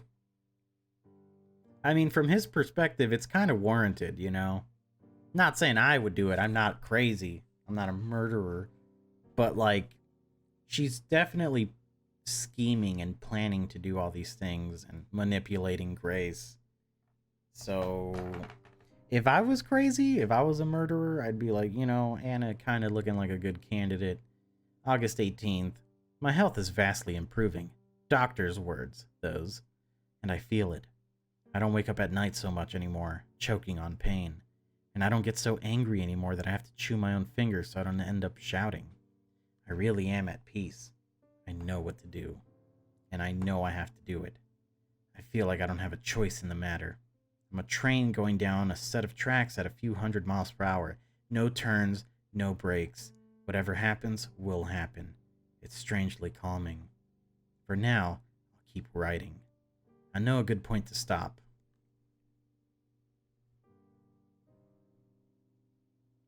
After Grace left, I spent that first night alone on the kitchen floor. It was where my legs happened to give in under me. After hours of walking back and forth in the apartment, I had paced around like a caged animal, looking under pillows and carpets and poking my head in closets. I don't know why. Maybe I thought I'd find her there.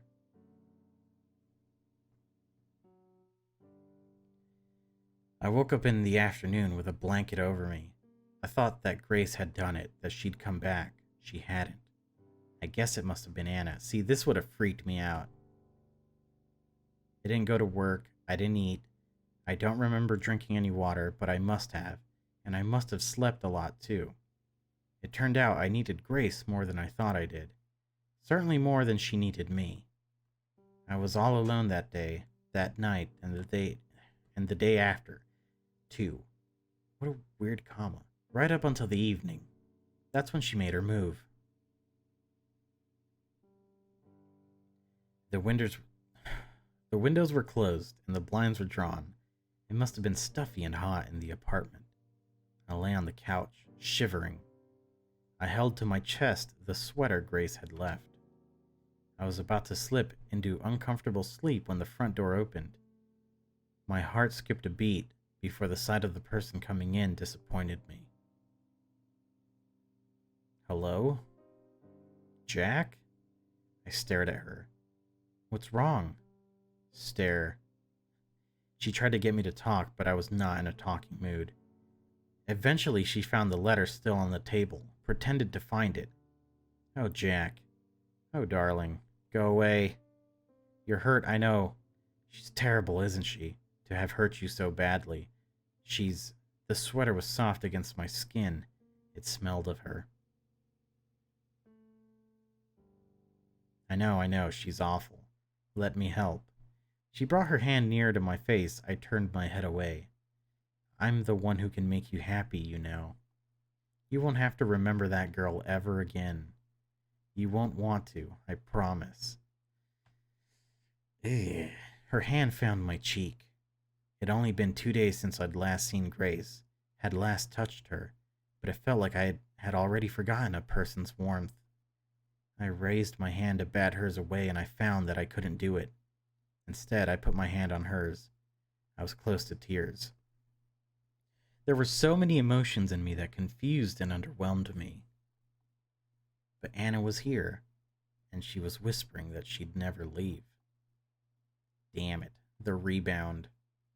We made love there. No, Jack! Jack, what the fuck, dude? Your girl's been missing for 3 days, dude. 3 days. Afterwards, I used the sweater to wipe the sweat off of me. Anna lay next to me, soft and warm, both her hands wrapped around one of mine.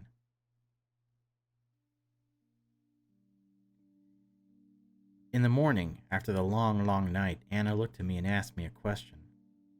I'm tired, aren't you? Uh-huh. I won't go to work today. I'll call in sick. What about you? I don't know.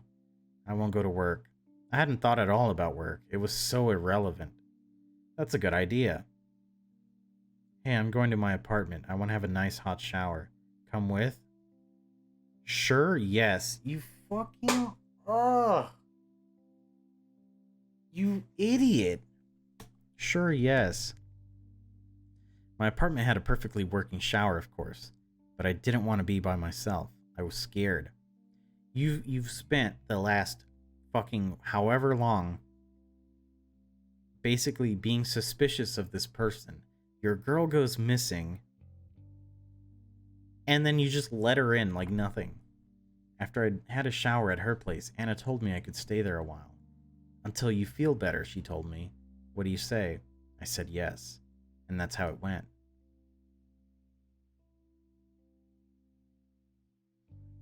I don't feel shame for what I did. You should. I know I should, but I don't. Yeah, I guess at least you get it. The problem is, I don't really feel like I did any of that. It's more like I was watching myself do those things, watching myself get tricked and cheat on Grace, and live with that woman who's caused so much misery to so many people. I know I should be ashamed. It's a disgusting thing I did and I can't take it back. I let myself be made into an animal. That one whole month is something I'd like to forget and to never remember. So I won't write about it or about anything more. I've written enough. I'm done. This journal has helped me a lot, but I don't need it anymore. This is then. It's goodbye. So goodbye. JF.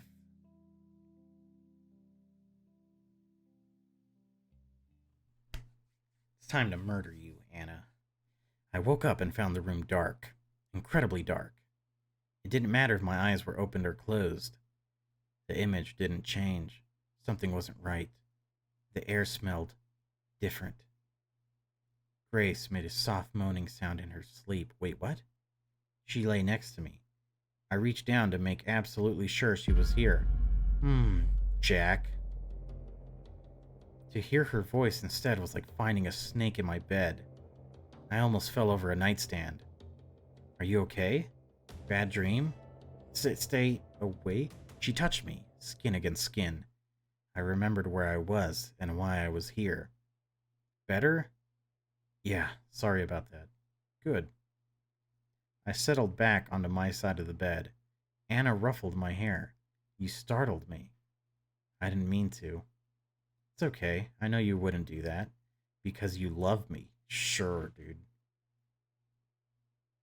What are you doing in my bed? Get out of here. Dear diary. So this is Anna, I presume. It's all been worth it. All the years of waiting and hoping have been so worth it. I never expected it to go as well as it did. Now I feel so silly I ever worried. Grace the whore is out of the picture. It was easy. She's so scared of everything and Jack is all mine. I expected he would struggle a lot more. I'm so proud of him.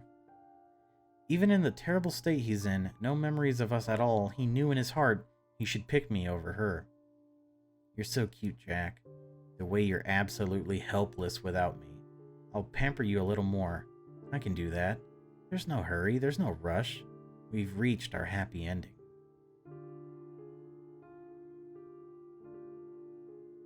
I paced around Anna's bedroom. Step, step, step, step, turn. Step, step, step, step, turn. It wasn't a very large room, about the same size as mine, and step, step, step, step, turn. It was dark. The curtains were drawn, but it would have been dark without them too.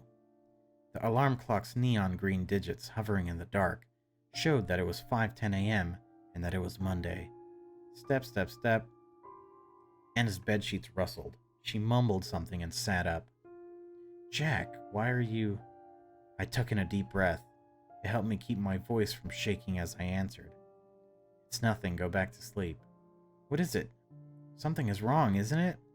Tell me, I'll make it go away. No, please, it's stupid. Tell me. I stepped closer to the bed, banged my shin on its side, and sighed. It's Monday. And I glanced over my shoulder at the alarm clock. Yep, it is. So? I have work. When I came back to an empty apartment, it was early Friday morning. I had missed work on Friday. I must be on thin ice already. I didn't even call in. And? Just don't go. But if I don't go today, they'll fire me for sure. So? What do you mean, so? This is serious. Don't be upset. Here. Anna got up lazily and kissed me. held me. We stood there a few moments in silence. There. Doesn't it all seem better now? No, I have bills. But I still... Uh-huh. Uh-uh. No, sweetie, you stay in today. She pressed herself harder against me. I felt her softness, the heat of her body. I could hardly feel anything else. You don't want to go to work, do you? I don't, but I mean I have to. You don't have to, it'll be fine. The world won't end. I was going to explain again, but she pressed a finger to my lips. You know what? An idea just came to me. If you want to move out of that awful apartment and come live with me instead, you won't have to work in that awful store anymore either. That sounds nice, doesn't it? It sounded so good. Anna understood me so well, but I wasn't sure of myself. I asked if it was really fine for me to stay here for good. The answer is no. Of course. I wouldn't want you anywhere else. It's a damn good deal, though, ain't it? Oh my god, oh goodness. How is this going so well? It never worked so well before, not with the patients I tried it on. Even though they were terminal, even though they had no one to visit them, all of them kept being themselves right up to the end. But with Jack, I can do anything. He is like clay. I could change him into anyone, anything I want. How awful. He's so lucky that it's me doing this. Could you imagine someone else with this kind of responsibility? No. What am I saying? Nobody else could make him so willing to change. Me. Only me. He's only like this because he loves me so much. He's always loved me, even when he didn't realize it. And he'll always love me, and I'll always love him, and we'll be together forever. Forever! Ah, I'm so happy I could scream. Right now I'm only teasing him a little, but that's okay. We have all the time in the world. Unlike those other boys, he's not about to expire. Days went by, maybe a week. Jack. Come on, Jack. I'll laugh. If you don't let go of me, I can't go to work, you know. Then don't go. Stay here. Hey, one of us has to go. We need it to live. I need you to live. It's very sweet, but I still have to go. I wouldn't budge. She ran her fingers through my hair. I like that. If you get off me now, I promise I'll have a special surprise for you when I come back. Really. Really, I promise. Okay. You fucking puss. I forced myself... What? To let her go. After she went away, I lay back down on the bed. I waited for her to come back. I did nothing else. Oh man, how did you become this guy, Jack? Anna's surprise was a big plastic bag. It was swollen, full of something. I looked at her, then at it, then at her again, and frowned. You'll see. Come, we need to go somewhere. Go outside? Yes. Isn't that exciting? I looked away. What, you don't want to? I held up a pillow in front of me. It was meant to act as a barrier. That's pretty cute, Jack. Oh, you big scaredy cat. Shut up, Anna. Come on. She took my arm and pulled. I wouldn't go. Her grip was strong, or maybe I'd gotten weak, but I stayed in place. Huh. So you really don't want to go? How come we can't just stay here? Oh, sweetie, I don't want the apartment to burn down. What? She made me dress in outside clothes. They were rugged and cold. The outside even more rugged and cold. The street was wet. It must have rained. The people there were giving me looks. They were looking at me like I was trash. Why? What had I done to them? What had I ever done to anyone? Oh, hey. Ease up a little. You'll hurt my hand. Sorry. That's okay. If you really don't feel like it, we can go back home right now. Really? Yes. But I know you can do this. So will you do it for me? Yeah, okay. Great. Thank you, Jack. You're so good to me. Such a phony relationship. God damn. It's disgusting to see. I wonder how they made the art for this game. Did someone actually draw this, or is it like a filter? We walked over 15 minutes. My feet hurt and my legs made clicking sounds. 15 minutes, Jack?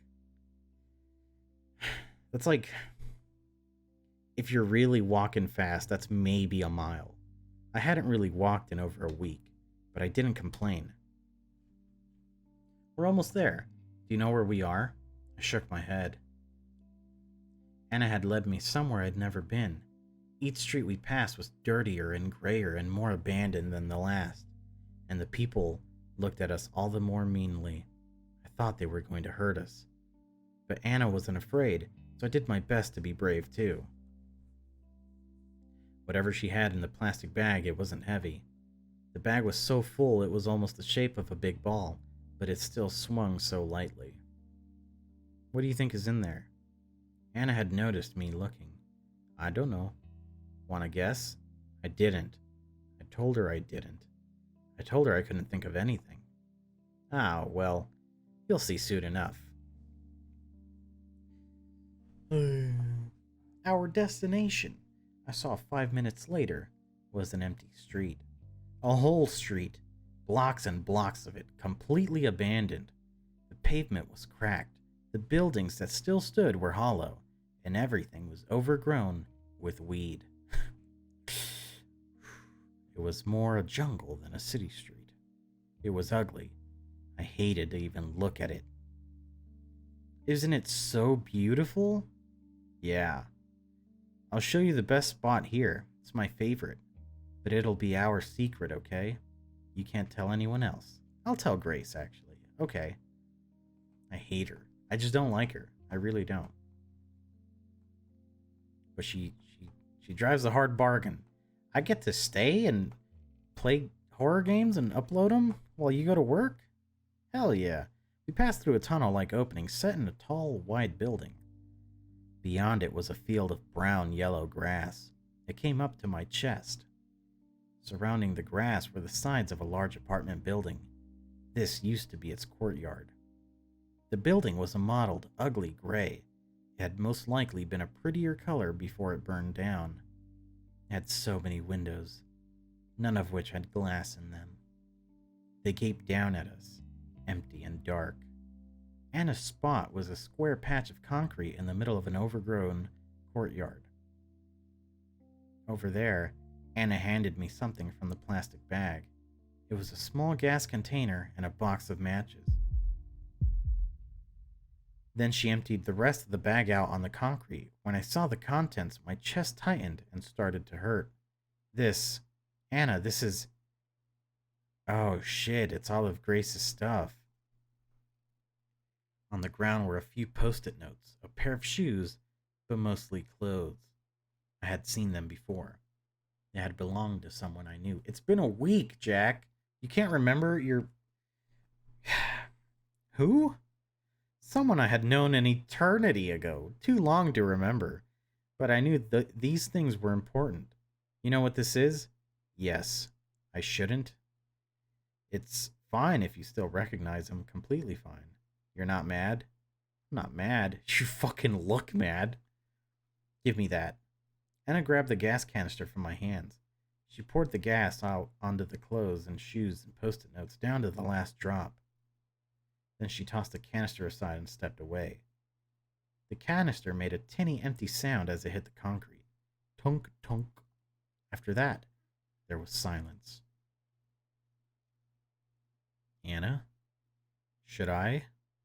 What do you think you should do? Are you really not mad? Do what you think you need to do, Jack, and do it quick. It's growing dark and I didn't bring a flashlight. So I did what I thought I needed to do. I lit a match. It took me 3 tries to get it right because of my clumsy fingers. Cradling the little fire with my hands, I brought it over her things. They were wet and stank of gasoline. I held the lit match above them. Why are you hesitating? Don't you want to do this? No. I don't know. I needed to do what Anna wanted me to do, but the thought of doing it made me want to lie down and cry. I couldn't explain why those things were so dear to me. They just were. The flame had almost reached my fingers. Anna, I don't think... Do it! I dropped the match.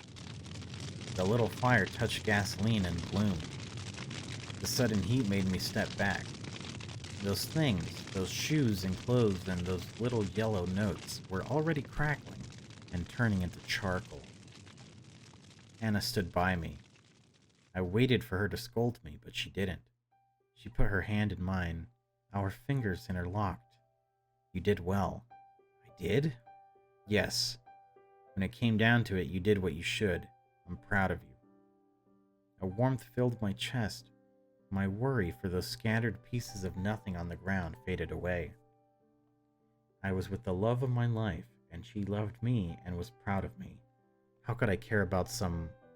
I couldn't even remember what it had been anymore. Old clothes? Whatever. Anna giggled. Ha ha ha. Ha ha ha ha ha ha. Ah ha ha ha ha ha ha.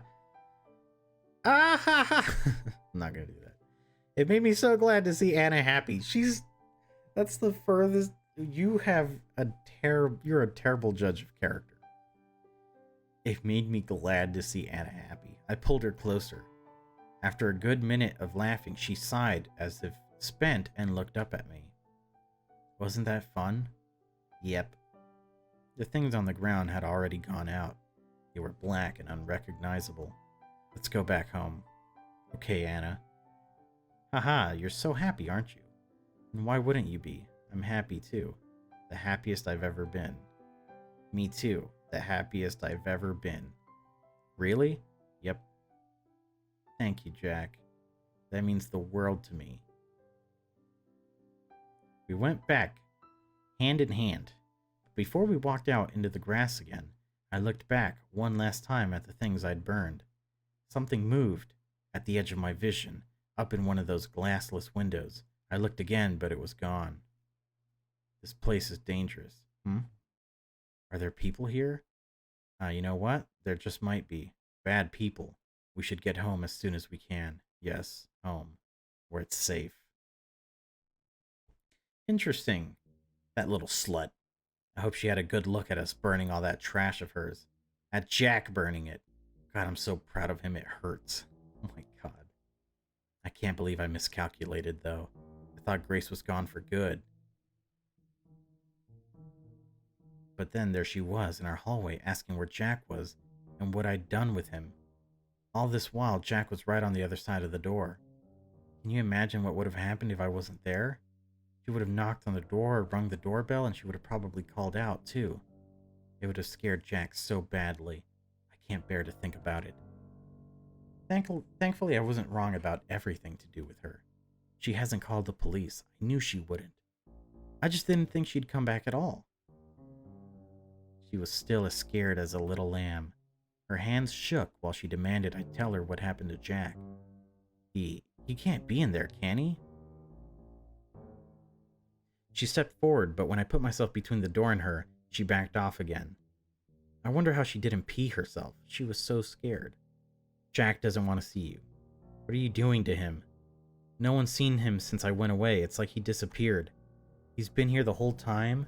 God, what are you doing to him? Be quiet. She was making so much noise. I put a hand on her shoulder. I had to see if she had the guts to slap it away. She just stood there. Jack is perfectly fine. He's happy and he doesn't want to see you again. I know he probably hates me now, but at least let me see him. I have to at least see him again.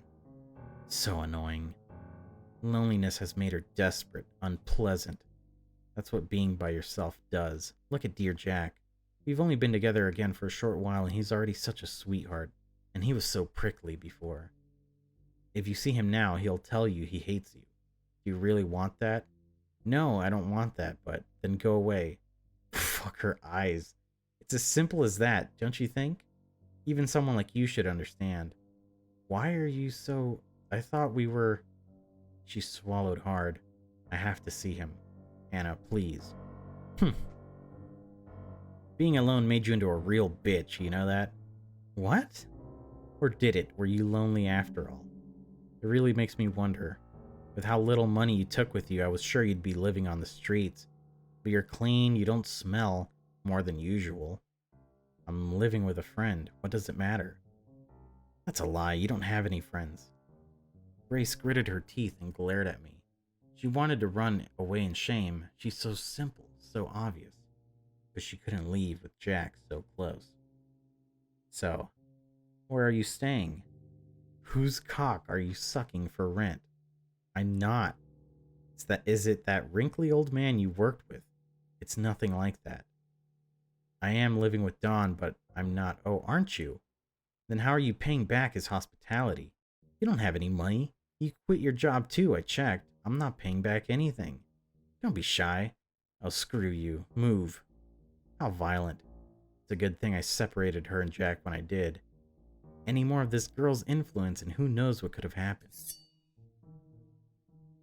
She tried to shove past me, but I had a little surprise in my pocket. Anna, that's... Yep. So don't you dare touch me again. I might do something bad. I pressed the knife against the side of her neck. It drew blood. I couldn't help myself. But it wasn't a lot. I'm not going to kill someone out in the open like that. I'm not stupid. Grace stood petrified. You can't do this. You'll call the cops? No, you won't. They won't believe you. They never do. Right? She didn't lash out for once. She must have finally realized how useless it was to try. So she shuffled away. I waved her off. It's only polite. She didn't even look back. I'm going to kill you. But then she kept following me around, even after that. What a stalker. So I had Jack burn her things. I know she was watching. It was beautiful. Now she'll back off for good. I'm back. Welcome back. Hey, easy, you'll trip. The moment she touched me, those long hours of waiting were painted over by warmth.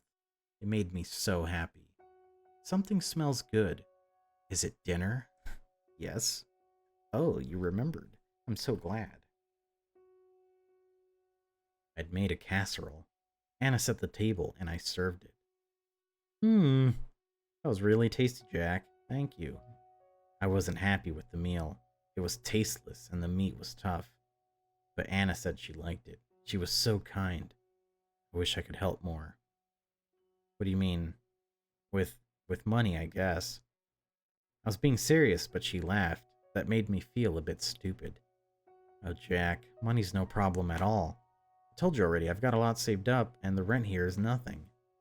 Oh, okay. Anna hummed, contentedly. A minute later, she stopped. There is something you can do, actually. Really? Yes, really. But I'm not sure if you'd be up for it. Anything. I'll do anything for you. Okay, then. What is it? How can I help? Wait until before bedtime, okay? I nodded. When I heard what she wanted me to do, I didn't take it well. I was angry, furious. I felt betrayed. You want me to... Yes, I do. But no. You said I'd never have to remember anything. You promised.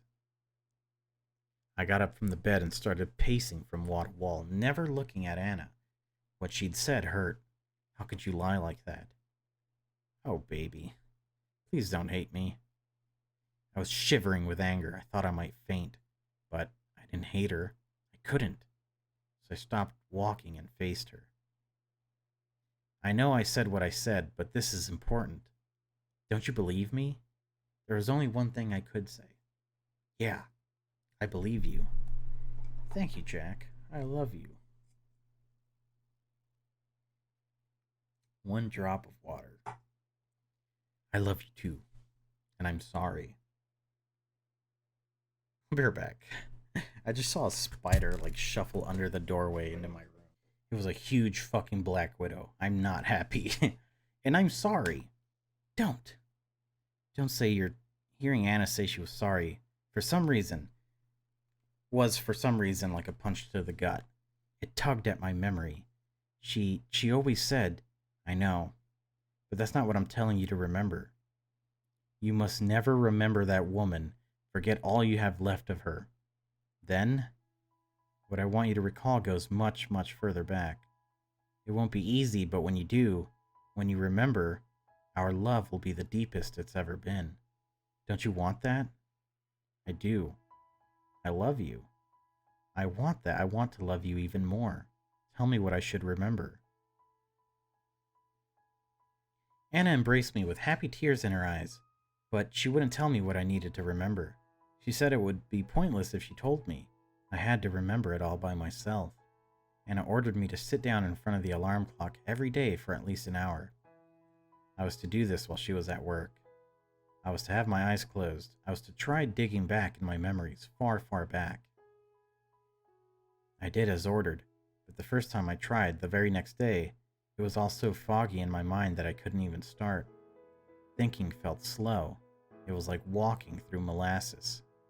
I only made myself tired. Before I fell asleep, sitting up, one last thought came to me. Was thinking always so hard? The second time, too, I gave up right away. I couldn't do it. But I had promised Anna. The next day, I tried harder. My head hurt, and I felt like I was groping in the dark, scared and alone. But I did it. I'd promised Anna. I waded further in.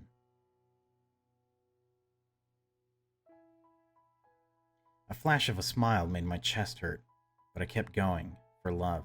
Huh? Which one did I love? Which one did I hate? Things didn't used to be like this, did they? This feels wrong. Something went terribly wrong. I need to make sense of it.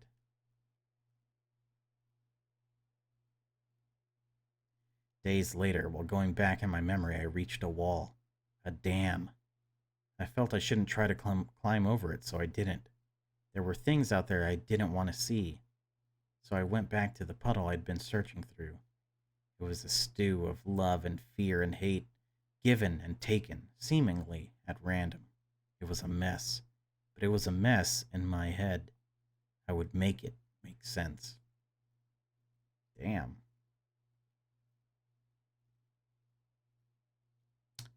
Jack.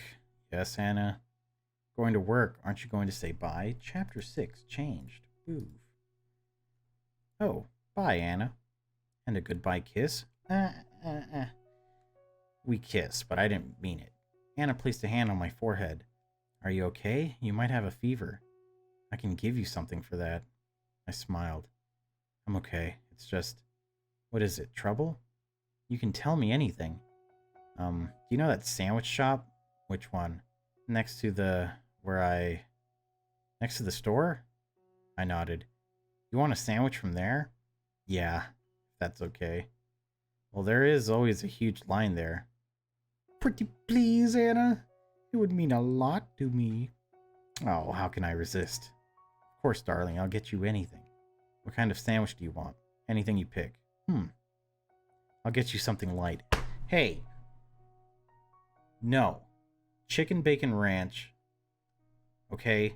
With avocado. Italian herbs and cheese. You're not getting much exercise. I don't want you to get fat. Okay, Anna. I thought you loved him for him. Clearly, that's not true. Is that alright? Yep. Fucking Jack. Great. And don't forget your remembering session. You've been doing those, right? Yeah. And? I frowned and shook my head. Nothing yet? Oh well, it's not even been 2 weeks yet. You'll get there soon. I'm sure you will. Yeah, I will. Anna pinched my cheek, kissed me again, and left. And I went and threw up in the toilet. Oh God.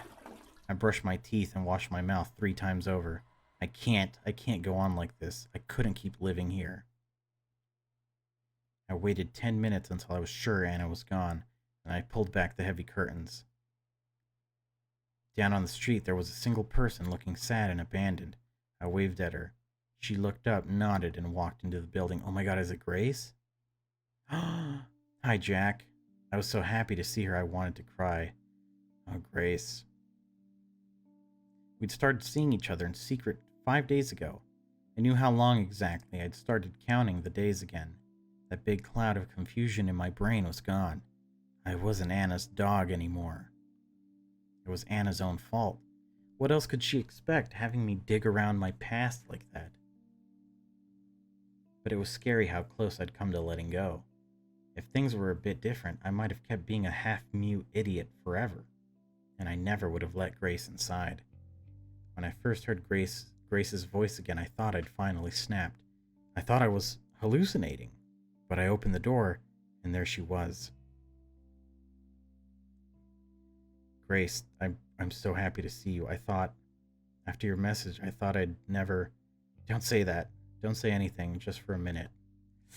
Ooh, we put our arms around each other. We'd only been apart for a few weeks, but so many things had happened that it felt like years. I knew it. You don't hate me. I didn't know what she was talking about, and I didn't really care. Only one thing mattered right now. Let's go. Let's get out of here. I'd been working up the courage to leave ever since I'd become myself again. As stupid as it seemed, I was afraid of going outside. But with Grace here, I could leave. I could do anything. We can't. Huh? You're not going to leave here. Not yet. Why not? Do you have any idea what it's like for me in here? I can't imagine, Jack, and I'm so sorry I didn't believe you. You knew how dangerous Anna was right from the start. That's all the more reason to get the hell away. I told you not yet. This isn't something we can run away from. I so wish we could just pack up and leave, but Anna's going to follow us wherever we go. God damn it, he says as he hits the wall. I stomped on the ground. Oh, never mind, it's lame. Like an angry child. Grace was right. Anna had followed me here. If we left now, she'd do it again. We have to report her to the... No, Jack. No police. They'd trust her first 1,000,000 times over. I guess they would. Why would they do that? Why would they ever trust her? Do you know how weird it is that someone just shows up in town from some completely different place, meets the person at the store that they've been looking for, and then moves in next door to them? That's not a fucking coincidence. Police would be like, that's fucking weird. What's going on here? You don't even need a reason to really put a restraining order. You just be like, I don't want to see her anymore. She's crazy. That's it. Besides, I wasn't even sure if she'd done anything actually illegal. She doesn't need to. But what then? What do we do? I don't know. Why is this happening to us? Even as we talked, we kept our ears to the hallway. Though we both knew Anna was at work, the slightest echo of a footstep was enough to make us jump. Why can't she just leave us alone? What does she even want from you? I think I might have a clue. I told Grace about how Anna was trying to make me remember stuff from years ago. But it was so long ago. Anything could have made her obsessed with me. Jack, what? I'm sorry to say this. I know you always hated it when I did. What is it? I had a good feeling what she'd say. I didn't like it. You really do have to remember. I pinched the bridge of my nose. There was a big headache coming on, right behind the eyes. I know. We can't win against her like this. Sorry, I spaced out. Not when she knows so much more than we do. I know, alright? Do you think you can do it? I don't want to do it, but I think I can. I've never tried. Not seriously. Not since those first few days. Good. Please do try. And thank you for not giving in, Jack. I know it must be hard. Dude, I'm Team Grace all the way. Do you need anything from the outside? I could sneak something in. I don't have a lot, but... No, I don't need anything. And it keeps me well fed. I put as much contempt as I could into those words. Are you doing alright, though? You don't have any money, do you? I think Anna's got some stash somewhere around here. Grace refused. We can't risk her noticing. And besides, I'm doing okay. I'm staying with a friend. They're a big help. Oh, alright then. So she'd landed on her feet. It made me happy to hear that. I'll be going now, Jack. What, already? Anna won't be home for hours. She's not supposed to. We've got to be careful. And being here at all is making me so nervous I could die. You're right. Besides, we'll have plenty of time to spend together once this is over. Yeah, just us two. We looked at each other lovingly.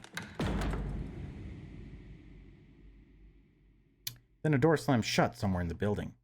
I really need to go. Bye, Jack. Bye, Grace. I love you. Ah. I'd wondered if it was still okay for me to tell Grace I loved her, but the words went and said themselves. Grace stood on her tiptoes to kiss me on the cheek. I love you too. Oh, man. Nothing bad's gonna happen anymore. Locking the door after her was one of the most difficult things I'd ever done, but seeing her had given me the courage I needed. I felt I could do anything. And now here we were, 5 days later, 2 secret meetings later. I couldn't go on. Grace, I'm sorry. You can't stay here anymore? I really, really can't. I'm at my limit. No, I'm way past my limit. I'm surprised I've still got it together. Oh, baby, I'm sorry. Have you made any progress? It was an echo of Anna's constant questioning. For Grace wasn't doing it on purpose, I told myself. I kept my anger in check. No, nothing. I can't remember anything from that time. It's like one big blind spot. I can't do it. It's hopeless. If you say it's really hopeless, then I guess it's no use at all. You said the same thing last time too, but I still made you try. It's my fault you're in so much pain. It's not your fault. It's hers. I heaved a sigh. I need to pack a few things. Wait here, I'll be ready in 5. That's a no again. What? You can't mean. I want you to stay here, Jack. There's no way I can. Just a little bit more, I promise. She came up to me and felt my upper arms. You're so thin now, but you could still hold her down, right? A chill went over me. What do you mean? Aren't we running away? We can't run away. She'll find us again, and then what? I can't live like that, always afraid. I'm sure you can't either. So you're going to... She couldn't mean. Grace whispered a yes. No, it's wrong, plain wrong. Yeah, it is. But what else is there to do? She's backed us into a corner. It's practically self-defense. I guess if you look at it that way. No, absolutely not. My head pounded at the temples. I'm so happy you agree. I so wish we could do it today, but I need to prepare. Can you stand being here until tomorrow evening? Yeah. Perfect. Thank you. Tomorrow, Anna has a morning shift, and she'll be back by early afternoon. Let's go for 6 o'clock, okay? Okay. 6 o'clock. Please have her immobilized by then. Immobilized? How? I was already swept up in this plan. I didn't think twice about what Grace said anymore. The more immobilized, the better. If you just sat on her, that'd be alright, I guess, but tying her down would be a big help. And if you could knock her out, that would be amazing. I'll see what I can do. Thank you. Be outside in the hallway. When she's all tied up or passed out or whatever, shout so I know it's safe, okay? Alright. And then, what will you do then? To answer, Grace took a small knife out of her pocket. She turned it in her hand a few times. Only then did I realize the full weight of what she would do. And only then did I realize how she didn't seem bothered by it. Grace, what happened? What do you mean? This isn't like you. The Grace I know. I hesitated. What did Anna do to you? Grace's good mood seemed to evaporate. She pressed her face against my chest. She did a lot. She felt like I was dirt, and I promised myself that would never happen again. The knife was still in her hand. It looked so sharp. She took you from me too. That's the one thing I really can't forgive. Imagine how happy we'd be if she never existed. I put my arms around her. I get it. Then let me do it. Give me the knife. I don't want to see you do this. Maybe I'll be able to work something out, I thought. Maybe it won't have to lead to bloodshed. I hated the sight of blood. I'm sorry, Jack. This is something I have to do. No, it's not just that. The truth is, I want to do it myself. It's like nothing will ever feel right again if I don't do it.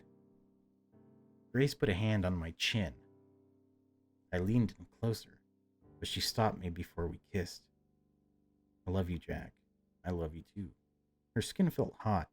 She was giving off heat like a furnace. Are you scared? Yeah. Please don't be. One day we'll look back on this and laugh. Grace.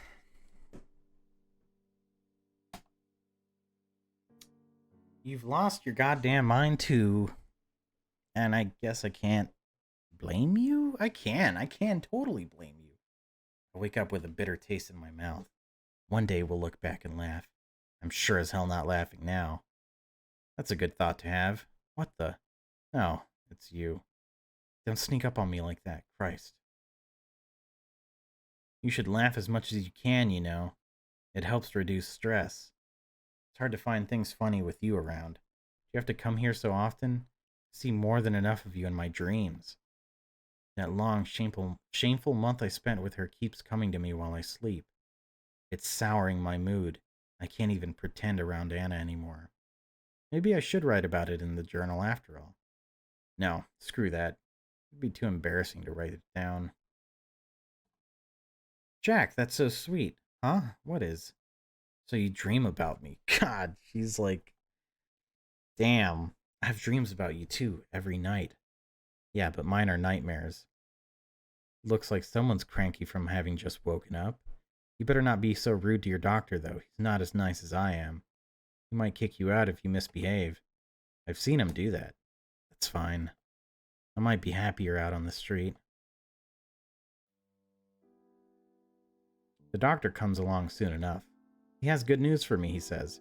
It's looking good, Mr. Friday. Far better than before. Your blood pressure's fine, and the other things too. It's great news, doctor. My attention is split between what he's saying and what I see in his coat pocket. It's glinting. Is it a pen? No, it's not a pen, it's something else. My heart beats faster. Thankfully, I still remember to ask an important question. So, when can I leave? Yeah, when are you going to release me? The doctor scratches his head, then counts on his fingers. Wednesday next week. Next week? Yes.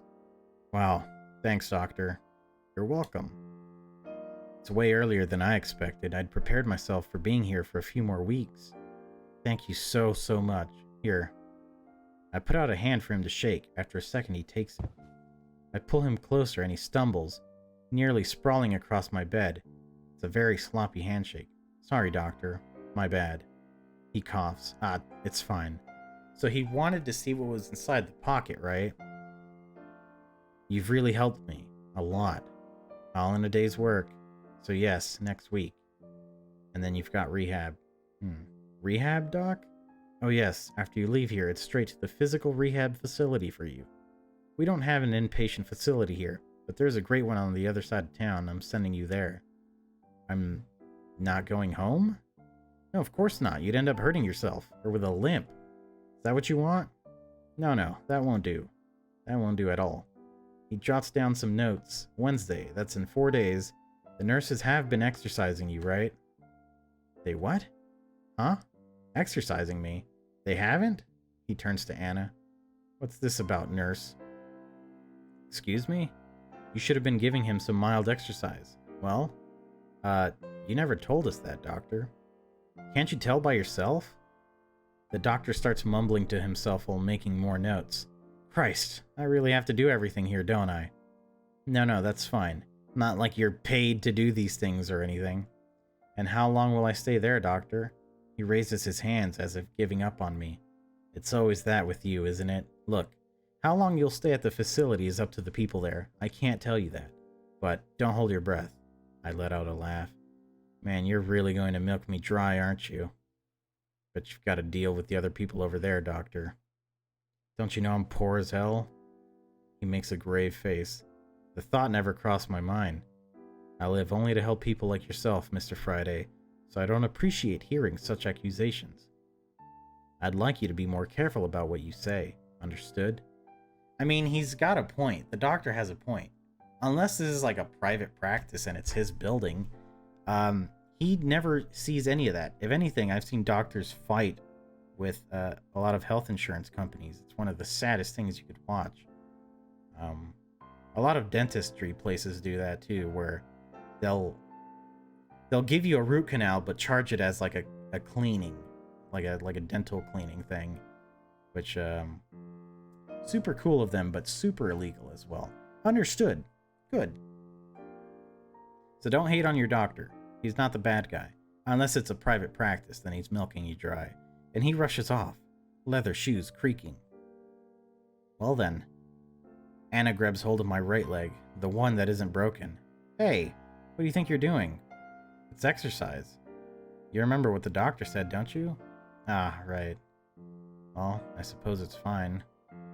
She brings my knee up to my chest. The joints in my leg pop. It's stiff. I haven't used it in a long time. How is it? Any pain? No. A little sore, but it doesn't hurt. Okay. She brings my leg back down. I'll keep going then, if you don't mind.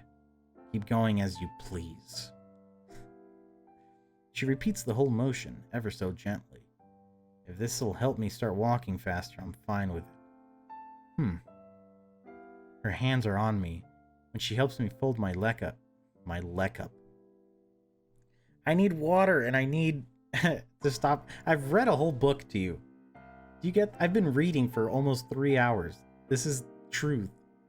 When she helps me fold my leg up, her neck is so close I could stab her? How do you feel about what the doctor said? What did he say? That I'm out of here by next week.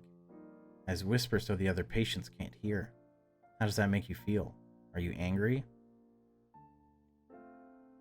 Anna's smile doesn't break, but her fingers press against me more forcefully. I'm not angry, of course. It's nice that you're getting better. Oh yeah? And I'll still visit you at the facility. I'm sure you will. Oh, but what if they're very strict about visiting hours? That'd be a bummer, wouldn't it? For the first time in so long, I feel like I have the upper hand. It's going to my head. And who knows? Maybe I'll tell them I don't want any visitors. To focus on your recovery? Yeah, of course. That's good. I want you healthy, darling. She stops exercising me mid-motion. I can wait. How long do you think I waited before? I'm a patient girl. Her fingers find their way up my inner leg. I can wait, no problem. Because after this is done, you'll be mine again. All mine. Forever. I grab her by the wrist. My fingernails dig into her skin. Ouch. You're hurting me. Shut up. How come? What makes you so... I'm never living with you again. You know that. Oh, sweetie. You'll do as I say. Of course. You still have Grace. Well, yes, that's one reason, but there's one much dearer to my heart. Do you know what that is? I glare back. It's that you love me. I don't. You do. You love me even if you don't know you love me. Deep down, you love me more than anything in the world, just like I love you. But you've spent so long living all these lies that you've started believing them yourself. Don't worry, though. I'll help you remember all over again. She finally lets go of me. Get plenty of rest. You have a lot ahead of you. She goes away, leaving me to myself and to my broken body. That night I dream of how I got to be like this.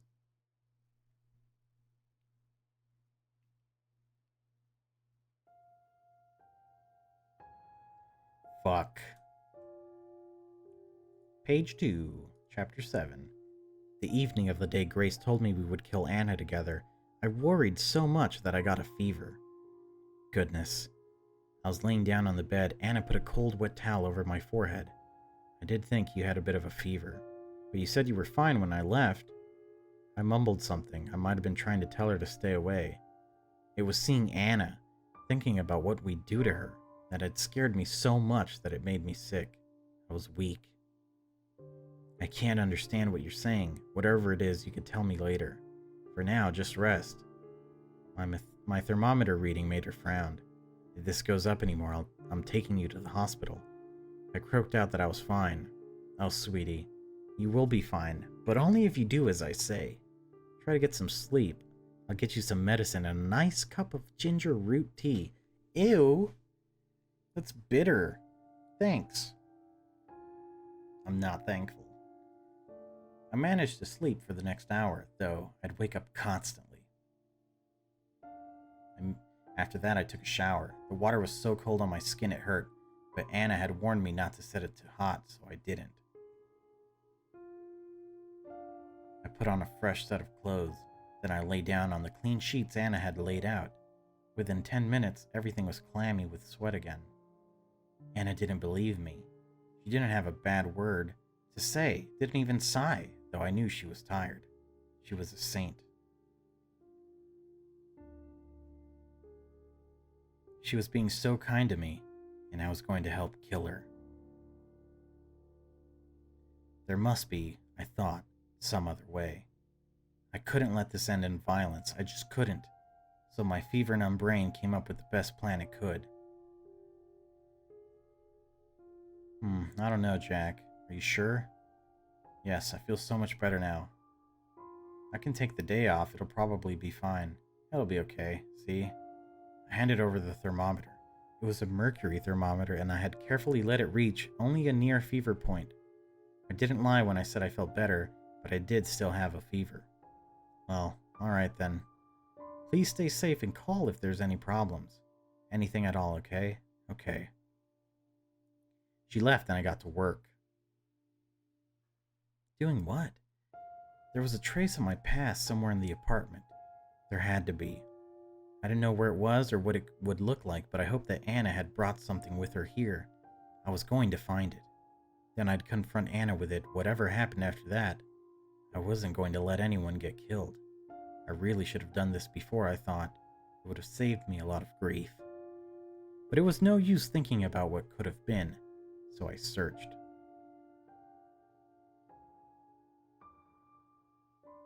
I didn't have to search long. I found what I was looking for in Anna's nightstand in the top drawer. It was the only thing there.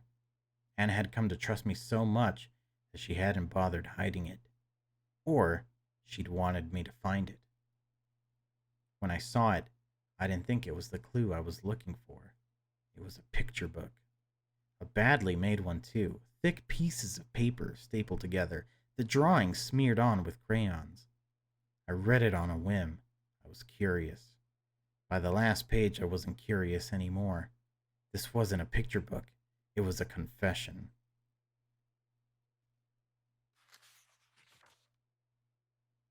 The Little Wolf.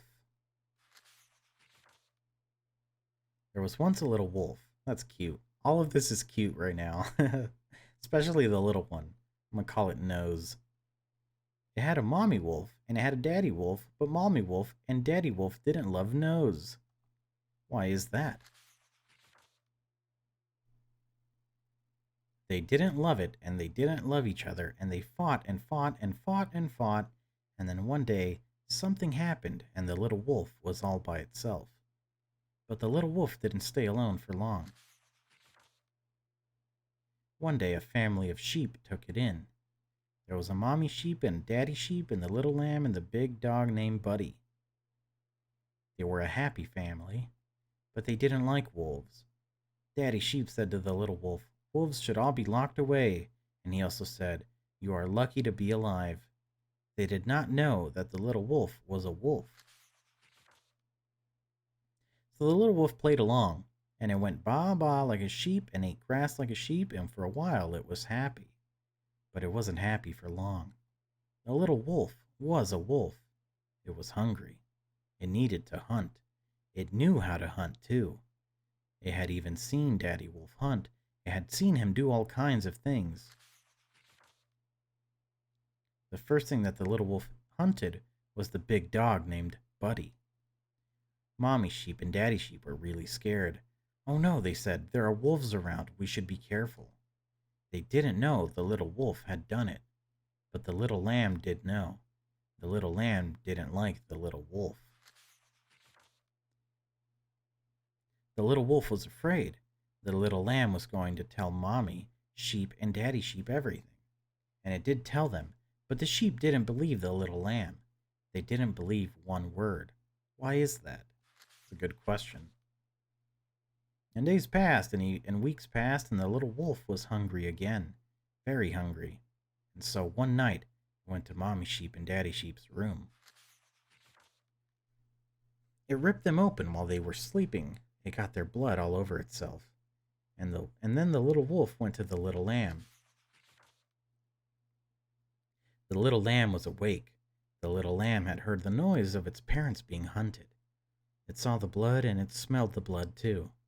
The little wolf came closer. And as the little wolf came closer, it saw that the little lamb was not a lamb at all. It was a wolf, just like the little wolf. It had been hiding here with all those sheep. Maybe it did not even know that it was a wolf. The little wolf did not kill it. The little wolf could not hunt one of its own. So the little wolf went away, but before it left, the little wolf promised they would meet again. It would be two wolves in a world of sheep. Are you trying to say that I'm a killer or something? You bitch. I found it hard to stand back up. Oh, you bitch. This is what you wanted me to remember? This psycho had taken everything from me. Had almost done so a second time. And for what? I swear. I spoke aloud. I imagined my family there with me. The family she'd taken. I swear I'd what? Not even killing her seemed enough anymore. Or maybe it would be enough. As long as we made it hurt. Damn! Kinda liking that. Kinda liking this new Jack. Where am I? I stirred? Only slightly awakening, dazed, not knowing if what I'm feeling around me is a dream or delusion or reality. I'm sitting up, but I am not sitting still. There is rumbling underneath me. There's wind in my face. Somehow, through all this, I sense that it's nighttime. I try to speak. My limp mouth only manages a rasping breath. Oh. Awake already? Tisk tisk. That won't do. A familiar beasting of pain pinches the back of my neck. I feel myself sinking. Then I feel nothing. I'm gone. No more rumbling, no more wind in my face, no more me.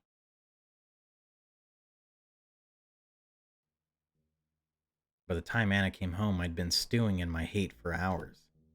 My hate for her had become a living thing, eating away at me. I'm back. Jack, hello?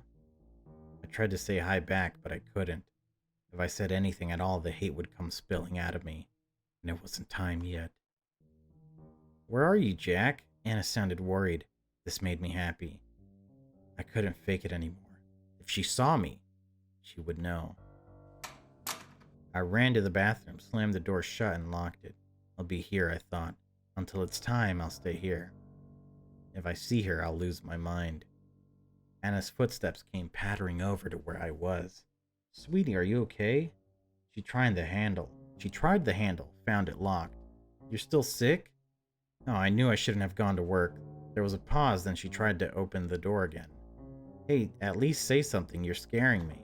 Jack, can you hear me? I'm fine. A sigh of relief. Oh, good. Let me in now, darling. No, I'm staying here for a while. Please, open the door, Jack. You don't sound all that good. You sound like you're in pain. I said I'm fine. There came another long moment of silence. Please tell me what's wrong. This time I didn't answer. I lay down on the cold tiled floor. I would stay like this until I felt it was about 6 o'clock. It's not like I had a clock in here with me, but it was better to guess than to go out now. Jack? Go away. She walked away and I thought that was it, but I heard her come back a minute later. I'm coming in, Jack. Stand back from the door. The hell are you?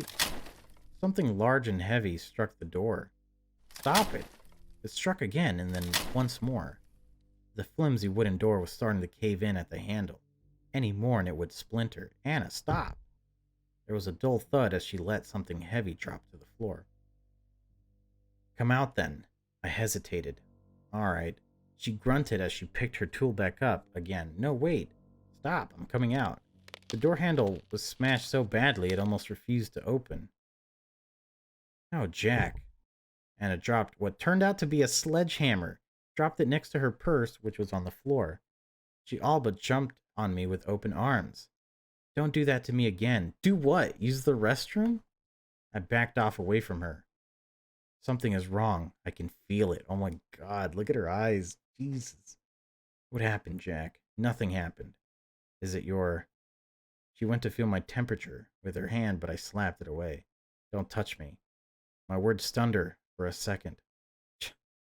And we were making such great progress. What went wrong? You know what went wrong. You know damn well. Everything's been wrong ever since the beginning. You're not making any sense, Jack. For now, just calm down. It's going to be all right. No, stay away from me. My back touched a wall. I stumbled. Anna bent down as if to tie her shoelaces. I saw her hand go into her purse. Then she leapt. She was on me before I could even react. I thought she'd stab me with something, gut me then and there. Instead, she wrapped her arms around me and put her lips to mine. Hmm? I tried to pry her off, but she'd coiled herself around my body like a snake. I couldn't find purchase. Panicked. Her kissing was violent, hardly kissing at all. More like she was biting my lips off. I tried to put my hands between us and rip her away from me, but Anna wouldn't budge. I felt powerless. I couldn't even scream. I tried to, but it was too muffled for anyone to hear. Then, in a moment of luck, I managed to stumble around, Anna still on me, until she was the one with her back to the wall. I half ran, half fell into the wall. Anna took the brunt of the impact. Owie. Ha ha, ha ha ha, that hurt. She was down on her knees now, rubbing the back of her head with her left hand. Go fuck yourself. My lips pulsed with pain, felt raw. I touched them and my hand came back bloody. God damn it, you're a real... I realized very late that there had been another flash of pain during a struggle, a feeling like someone had pinched me very strongly on my left shoulder. I looked at the spot and found nothing there. Anna, what was... Anna looked at me, smiled, and opened up her right hand. It took me a few seconds to see what she was holding there. My eyes were having trouble focusing. Oh, a syringe. An empty syringe. Oh shit. That sure was tricky. What did you drug me with? She waved the question away like it was no concern of mine. Something to help you go into a nice long sleep. Isn't that nice? Then we can begin your re-education. Your re-education. Don't fuck with me. I took a step toward her. My legs felt heavy. Was it just me, or was it already getting hard to move? I'll never go through that again, you hear? I grabbed at her, but my hand stuck the wall instead, almost a second after Anna had moved out of the way. Easy now. She put a hand on my shoulder. Just what are you trying to do? Fuck off. I twisted around to get at her, but it was like moving underwater. Oh, please don't do this, Jack. You're making it too fun to tease you. I won't be able to hold back. I stumbled down, just barely catching myself before my head hit the floor. My eyes wandered up to the ceiling. My limbs were lead. I felt I could not move. There you go. Help. I was a fly. Help. Trapped in a spider's web. Honestly, what are you doing? Help. With no way out. Stop that. Help. The neighbors will think we're weird. I went to shout again, but something caught in my throat, and instead I nearly coughed my lungs out on the floor. Are you all tuckered out now, sweetie? Goodness, you really had some fight in you. You're pretty scary. Next time I'll definitely... What's that? I heard it then too. The front door handle rattled and someone banged on it twice. Ah. Anna laughed. I think I know who this is. And it dawned on me too. I tried to shout again, but I was still coughing. Anna checked the people, sorry. She had to put a hand over her mouth to stop herself from giggling. To me, she mouthed the words, guess who? I knew who. She was here early, and I'd failed her. Anna waited until the banging started again. In a single motion, she unlocked the door, opened it, and stood back. Ah! Grace stumbled in, her toothpick of a knife in hand. Great. Jack! What? Anna was a blur. God damn, Anna's a special agent. She elbowed Grace in the stomach, then jumped back as if expecting Grace to slash at her. Grace did nothing of the sort. Her knife slipped from her hand. She fell down right after it. Huh? That's it? Really? After closing and locking the door again, Anna stepped closer, fearless now. She kicked Grace in the ribs. Yeah, you invade someone's home and this is all you can do? Someone's precious home? Please stop. I'm sorry. Anna sighed. You're hopeless. She went to her purse and rummaged through it. I knew you had your hand in this. You're the only one who can corrupt my Jack this way. Well, no more. Anna brought back another syringe. This one's still filled with a clear liquid. This is a Jack dose. Try not to die, okay? Stop that.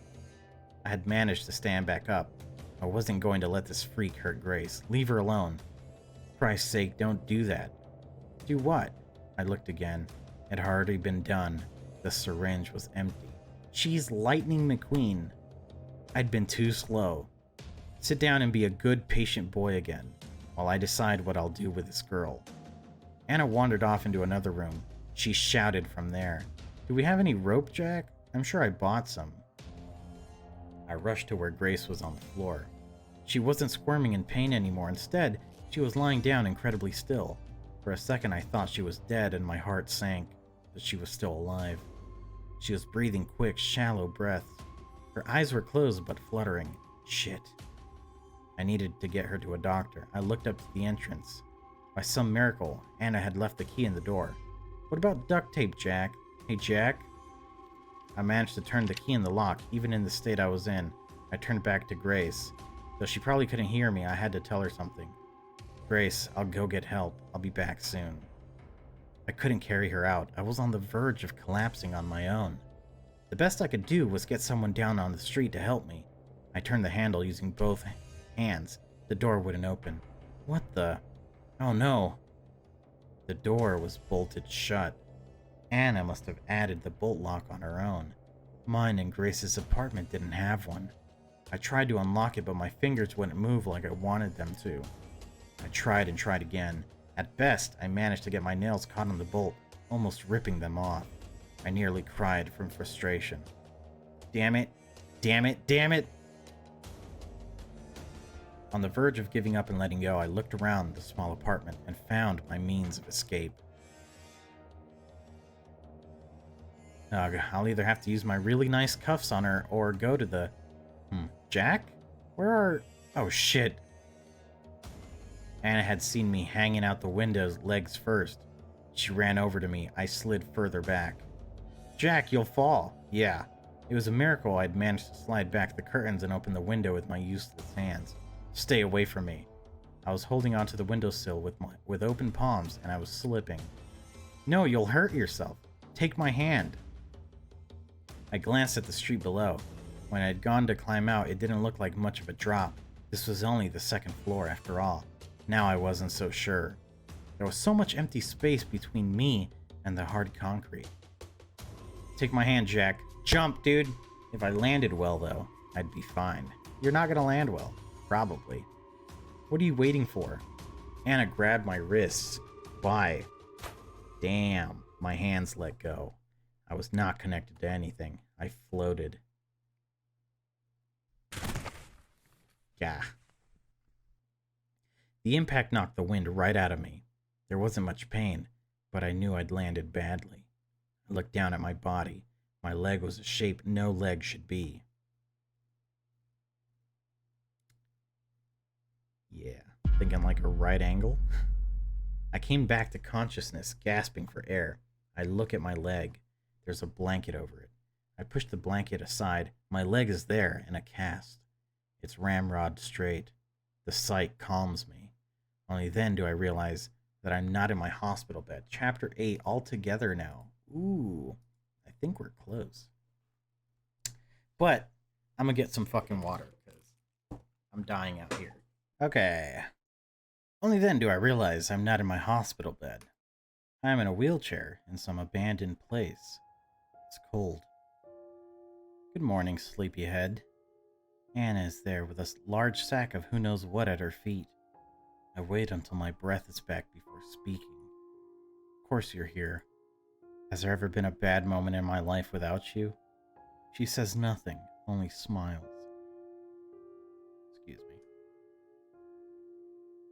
I look around. So you kidnapped me. The hospital will find you. No, no, no. I didn't kidnap you, dear. You were discharged. I did all the paperwork and everything. You got out a little early. I'm sure that makes you glad. But you were sleeping, so I had to sign for you as well. Typical nurse shit. The doctor didn't mind much, though. He even let me cancel your rehab facility stay. God damn it. Yeah, that piece of garbage of a doctor, I know. So nobody's looking for me. This is it. She has me where she wants me. She's won. Or at least that's what I want her to think. I slip my thumb under my cast and smile. It's still there, right where I put it. Why did you bring me here, Anna? And where is here? You mean you don't recognize it? Take a look outside. I look out the busted windows. We are fairly high up. On the ground below us is a sea of tall grass. Says the courtyard. In the middle of the grass is a square of dark concrete. This is where you shoved your love to me. Or showed your love to me. Fuck. Shoved your love to me. By burning everything that reminded you of that girl. Tell me where she is now. Oh. I was surprised how nonchalant you were about this. Anna kicks the bag at her feet and it whines. Oh shit. Oh god. It isn't a bag, it's Grace. Bound and gagged. Untie her, goddammit. Can't you see she's hurt? She's not hurt. She's fine, see? Anna removes the rag she'd stuffed in Grace's mouth. I gave her water and kept her fed and everything. Well, most of the time. But I tell you what, she used to be a real handful. Yeah. Grace only stares blankly. Let Grace go, you monster. Take those cuffs off. Grace's arms are cuffed behind her back. Her legs are cuffed together, too. She's mumbling something now. Let her go yourself. I'll give you the key. Anna dangles the key in my face. It's never that easy with you. What do you want?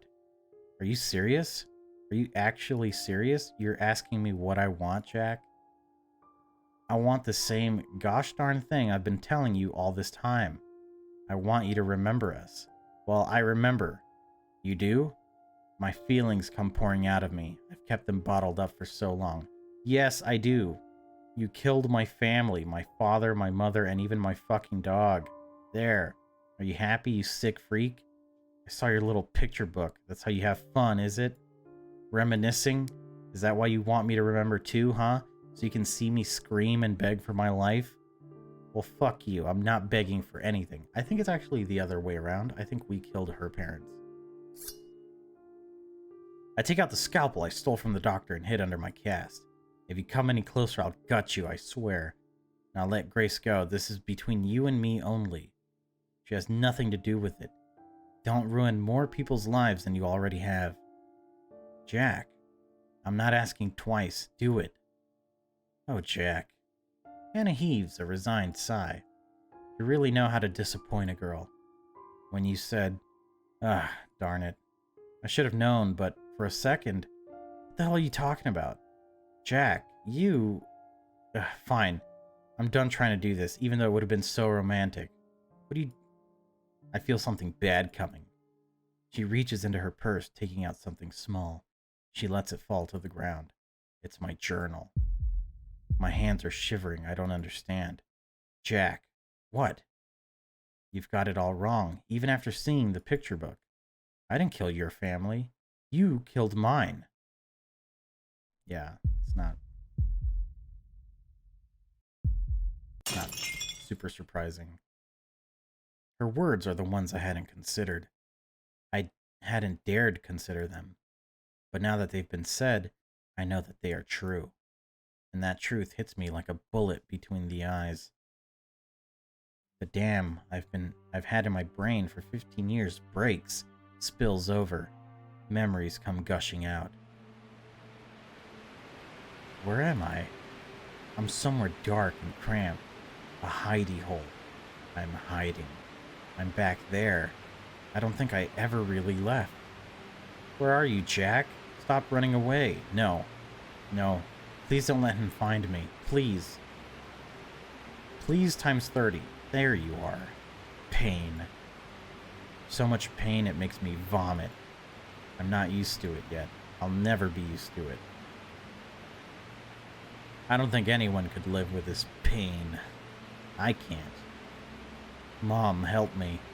Cold eyes, but she's looking at dirt. It's always like this. Day in, day out. It'll never stop. But one day it does stop. There's silence.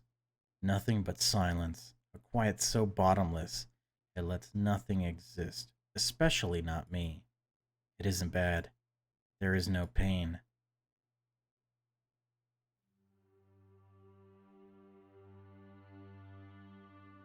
But things start moving again. I have no say in the matter. I'm being swept along. It's alright now, Jack. You're safe with us. A pair of warm strangers. I can't even imagine how tough it was for you. You can call me Mom if you want, but you don't have to. Mom? Yes. Oh, thank you so much, Jack. We love you. So she's my sister? They pretend to be nice. Well, not like real, but not bio sister, but sister, right? They pretend to be nice. They pretend to like me. They give me food to eat and give me books to read and all sorts of other things. They're trying to make me like them. They're very clever, but I'm more clever than they are.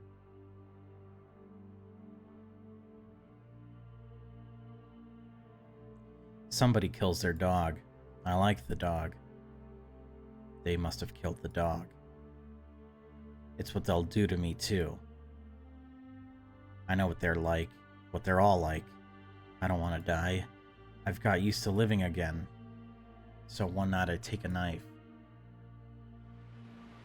So Anna probably killed the dog. I visit the girl they're keeping with their blood still on me. I did it. Did what? What was that noise? I thought it would be obvious with all that blood. I say it anyway. They're dead. Dead? The girl's eyes open wide. Her grip on her pillow tightens. Who is? Mom and Dad. I thought she'd be happy, but she starts crying. They're not happy tears. They're sad tears. Scared tears, too. She's holding the pillow between us like she wants it to protect her. She's afraid of me. Why? You're free now. They won't hurt you. She cries harder. It's so piercing in my ears I don't understand. I did a good thing. I'll see you later. The crying is so loud I have to go outside. It's cold. Steam rises from the warm blood. I did a good thing. Didn't I? I did. But there's doubt now. I think of their eyes when they woke up with their necks opened up. They weren't angry. I didn't know what they were. Now I think they were sad. I'm confused. So confused. I've never been this confused. I drop the knife. Sobs come out of me even though I don't want to cry. It's all too much. The whole world has come crashing down on me. I can't handle it. I'll break. I hear a voice then. It's coming from inside me. It's my own voice. It's whispering. It says, "This did not happen to you. It didn't happen at all to anyone. It was all a dream. You'll forget about it in the morning." So I lay down and I sleep. And by morning, I've forgotten. So why is she obsessed with us? This all comes back to me in a single flash of understanding. I sit there for a minute, barely breathing, as the weight of it passes over me. When I finally look around again, I realize my jaw hurts. I've been clenching it. Do you? Yes, I remember now. Anna still looks suspicious of me. Can you prove it? You used to have short hair, Anna. I teased you about it. I said you looked like a boy. Anna takes a few steps towards me. She collapses with her head in my lap. You're back. I'm so happy. I'm so happy I could die. Fucking, there you go. There. I run my fingers through her hair. I can't help but pity her. Anna starts talking, but her sobs make it hard for her to speak. I knew if I waited you'd come back to me. That was really cruel, you know, what you did. You showed me everything, and then went away. I offer her the end of my blanket. She blows her nose on it and takes a few deep breaths to calm herself. Thanks. You taught me everything. You know, Jack? I can't ever thank you enough for that. At first I was scared and I hated you. I was really stupid, huh? But the more I thought about you, and I thought about you a lot, the more the truth became so obvious. You showed me what the world is really like. There are sheep and there are wolves. You are a wolf, and I am too, right? That's what you saw in me back then, right? That's why you spared me. And that's why I love you, because we were made for each other. You love me? I do. I love you. I love you, I love you, I love you. And you love me too. I see. Anna kisses me on the cheek before picking the scalpel up from the ground. I dropped it at some point. She places it gently in my lap, then wheels me over to Grace. Grace is lying on her side. Her eyes are focused now. They're looking at me. But I can't help but feel she's not seeing me. I'm close enough to hear the words she's hissing out. Kill her. Kill her, kill her. Please. There's a whistling quality to her voice. I bend down and pull her lips back. She's missing some teeth. Fuck. I turn to Anna. Ah, well, that's, how many? Just 4. No more than that. And I didn't enjoy it or anything. She just really wouldn't shut up until I did that. Anna's eyes dart sideways. I follow them and I see a pair of pliers on the ground alongside a towel and a bottle of what might be rubbing alcohol. Damn, just to make sure it didn't get infected. Are you mad? I don't answer. How do I feel? You know, I didn't kill Buddy. What? You didn't? No. Then who did? I shrug. It could have been anyone. Anna thinks it over, but eventually also shrugs. Oh, it doesn't matter, really. Hee hee. I guess it doesn't. Whoa. Jack kills Grace. Jack doesn't kill Grace. I don't want to kill Grace. No, Jack doesn't kill Grace. Keys. Give me the keys, Anna. Are you sure? Yes. Anna looks at me very carefully. In the end, she hands me the keys to Grace's cuffs. I bend over and to the side so I can unlock them. It's very awkward at first, but I soon get the hang of it, and Grace is free. She's lying on the ground. I think she's asleep. I touch one of her wrists where the cuffs have dug into her skin. She breathes in sharply but doesn't wake up. Her lips are cracked. She's very pale. Why did you do that? Why do you think? I asked you first. I place my blanket under Grace's head so it isn't touching the hard concrete. Is it a part of your plan? I wheel myself around to face Anna. My arms are already tired. I'm weak. Jack, the scalpel is still in my lap. My plan, huh? My master plan. Oh, shit. Anna is a... See, here's the fucked up thing. Anna is a... She's a product of the environment just like I was, but I created Anna. And by I mean Jack. I'm not the perpetrator, but he is. So, like, I hate Anna. I want to kill her. But maybe nobody needs to die. Maybe the one that actually needs to die is Jack. Or Jack and Anna, right? In this situation right here, I think I would kill Anna just out of self-defense. Because I feel like she would kill me and Grace. That's how I feel. But the thing is, Grace is broken. Grace is completely destroyed. If I feel like Grace would just become the same thing. She's like already out for revenge. She just wants to kill Anna. She wants me to do it. if I don't do it, I mean, I don't know what will happen, but if I kill Anna, I'm still not with Grace, the Grace that I fell in love with, and I'm also not the same Jack anymore. I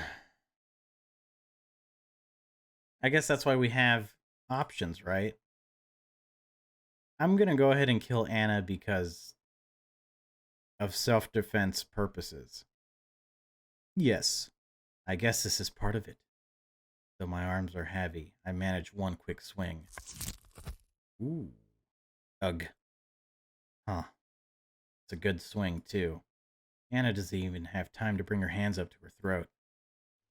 The drop in blood pressure drives her to the floor. She stares at me for a while, mouthing words I can't understand.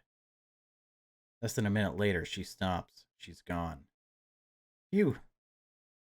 I place a scalpel in her hand, then fold her fingers around it, fingers crossed. Behind me, I hear Grace stirring from her sleep. I get to her so fast I nearly run over her, right? Run her over. Grace? Grace, are you awake? Can you hear me? Her eyes flutter open. She sees me and smiles.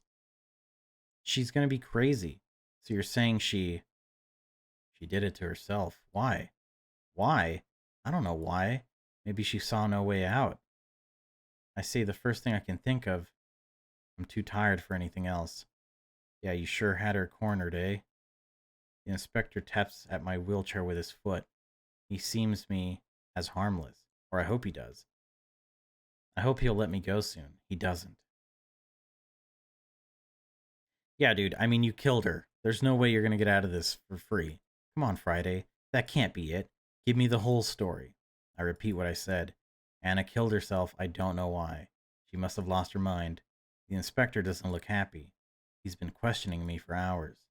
Now he's about to start over again, ask me everything once more.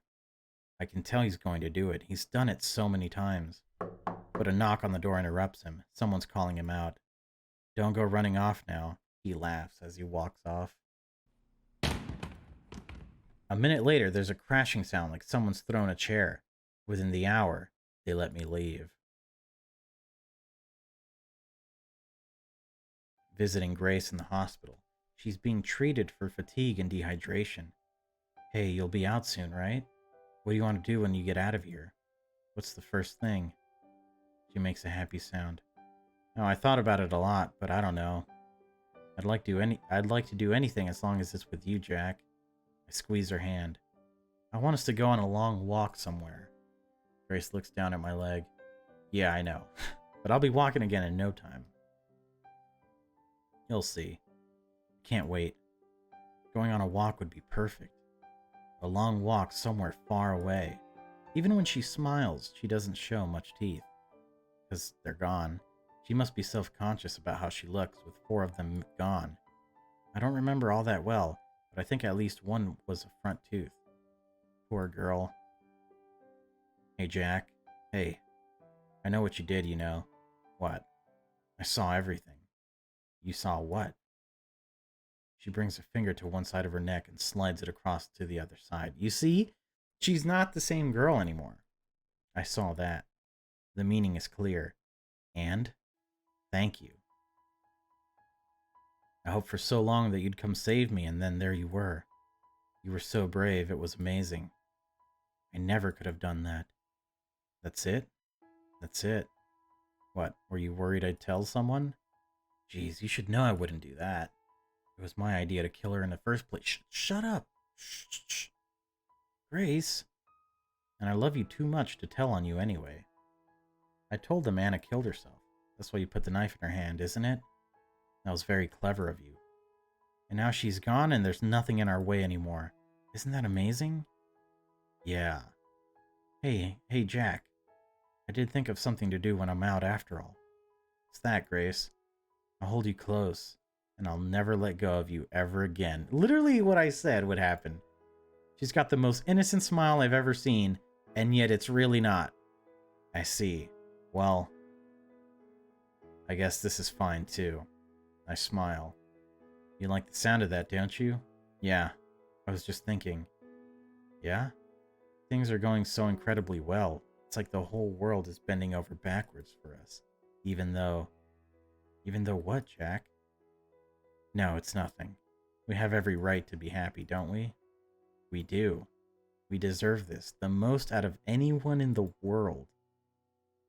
Yeah, we do.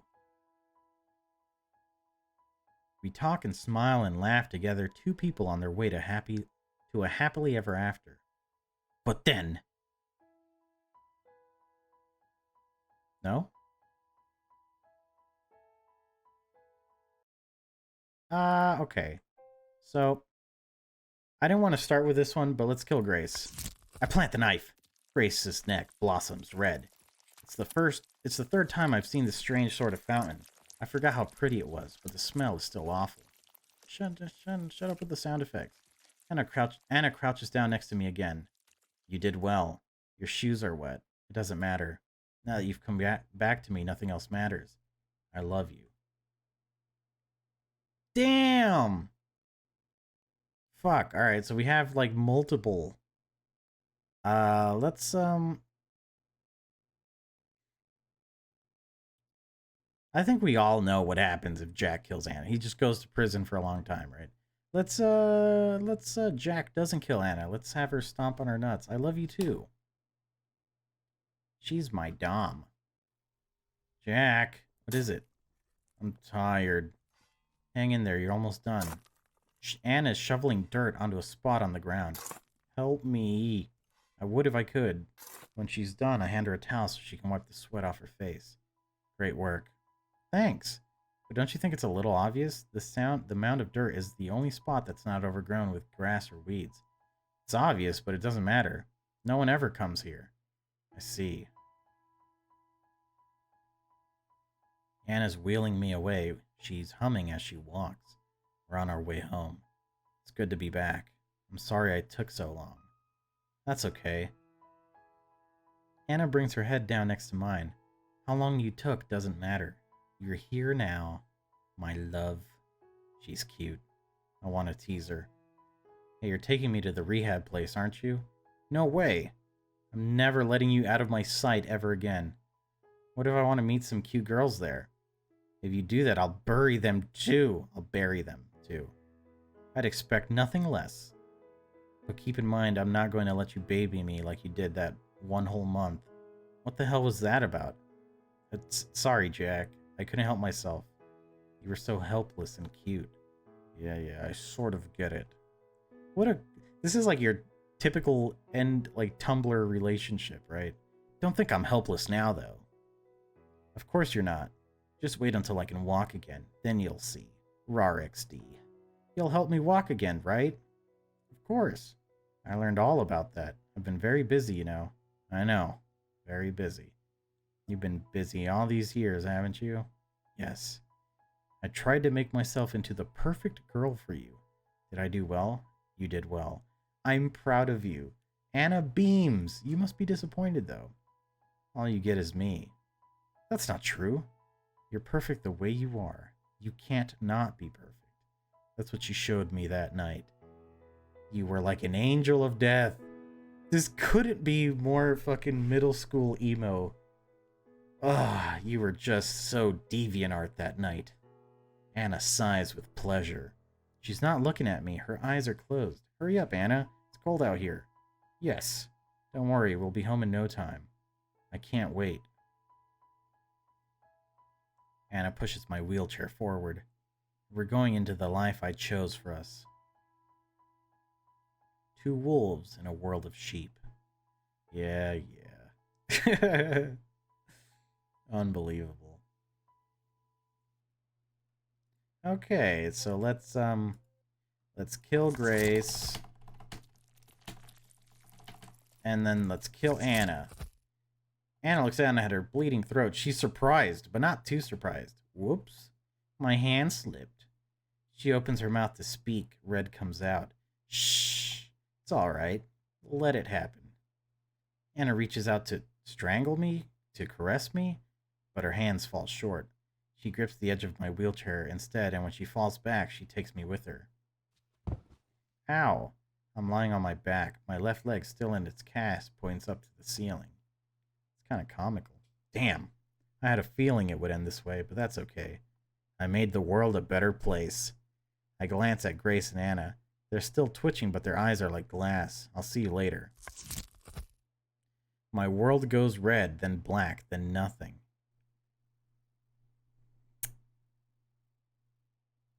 I guess, yeah, I mean, that's a pretty good ending. You got rid of, like, everything that was wrong with this place. Okay, so now so in this scenario, I let Grace live, but I'm also not going to kill Anna. I toss a scalpel out through one of the glassless windows. It makes no sound as it hits the ground. There is no plan. There's never been one. Anna stares. Go call for help. We need to get Grace to a hospital. Who are you? Hello, my name is Jack. It's nice to meet you. No, you're not. How come you remember everything and you're still... I'm sorry, Anna. I caused you so much harm. More than I can repay, ever. No, you never... I killed your parents. Who cares about that? They were sheep. They were people. We're people too. There's only people. Shut up. It's true. No, you're wrong. I'm so sorry. Anna takes out a knife and holds it to my throat. Is it Grace's knife? The one she wanted to kill Anna with? I'm not sure. It could be. Either way, she has it pressed against my jugular. Stop playing tricks with me. Please. I can't take it. Don't do this, Anna. If she kills me, her future is done for. I can't let that happen. This is my fault. Put the knife down, Jaxie. Or what? You'll do what? I won't do anything. I'd never hurt you. I want you to be happy. Then... Anna forces my fingers around the knife's handle. Take this and... Wiping her eyes, she turns my wheelchair until I'm facing Grace. Do it. I'll be happy then. Kill her. I can't. Why not? I'm not who you think I am. The man she thought I was doesn't exist. He never did. What I did when we were kids was a mistake. No, it wasn't a mistake. It wasn't. You were my hero, right? She's struggling. She might accept the truth, or maybe she won't. It can't be easy realizing that there was no meaning behind the most important thing that ever happened to you. I stand watching her. I squeeze my eyes shut. A part of me wishes Anna will reject the truth, because then she won't blame me. The guilt I have right now is already so strong it could crush me. If she starts blaming me for what happened, I don't know what I'll do. But I also see how selfish this is. I should feel guilty. I am guilty. I've gone all those years without even knowing about the horrible things I've done. That's a crime in itself. I deserve every bad thing that comes my way.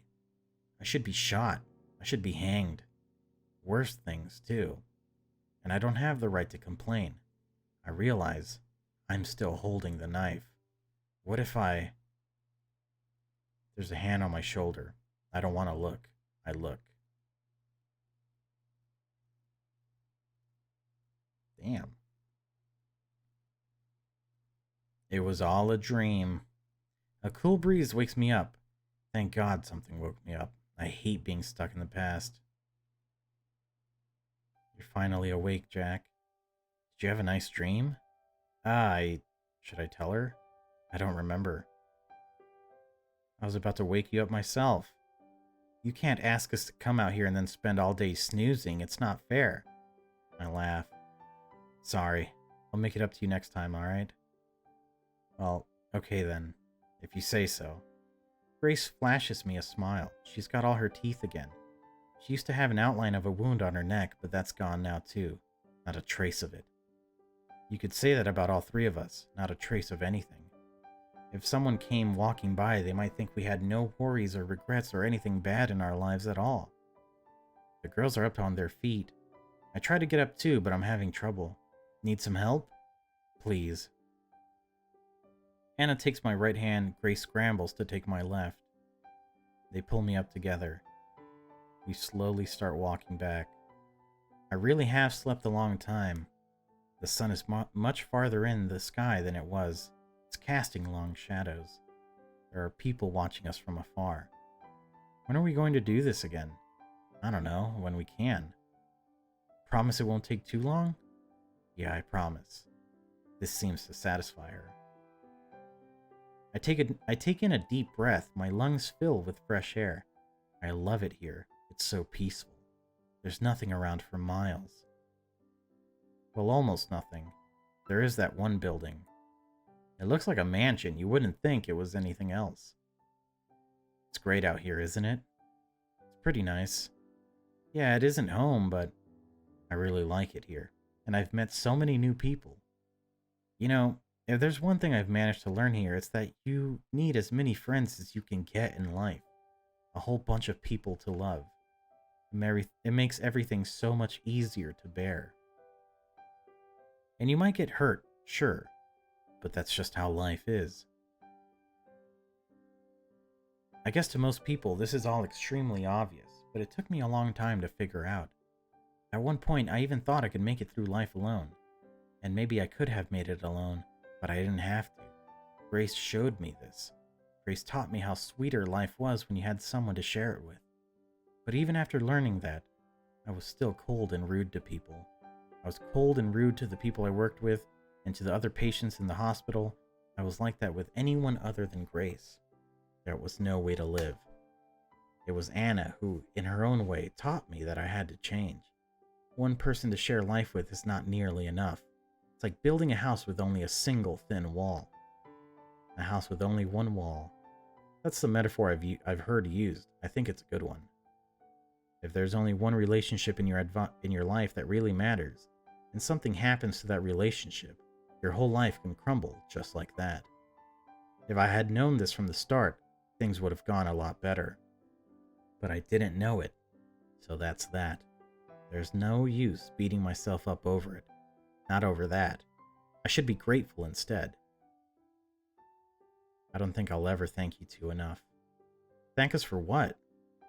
For helping me sort out my mess of a life.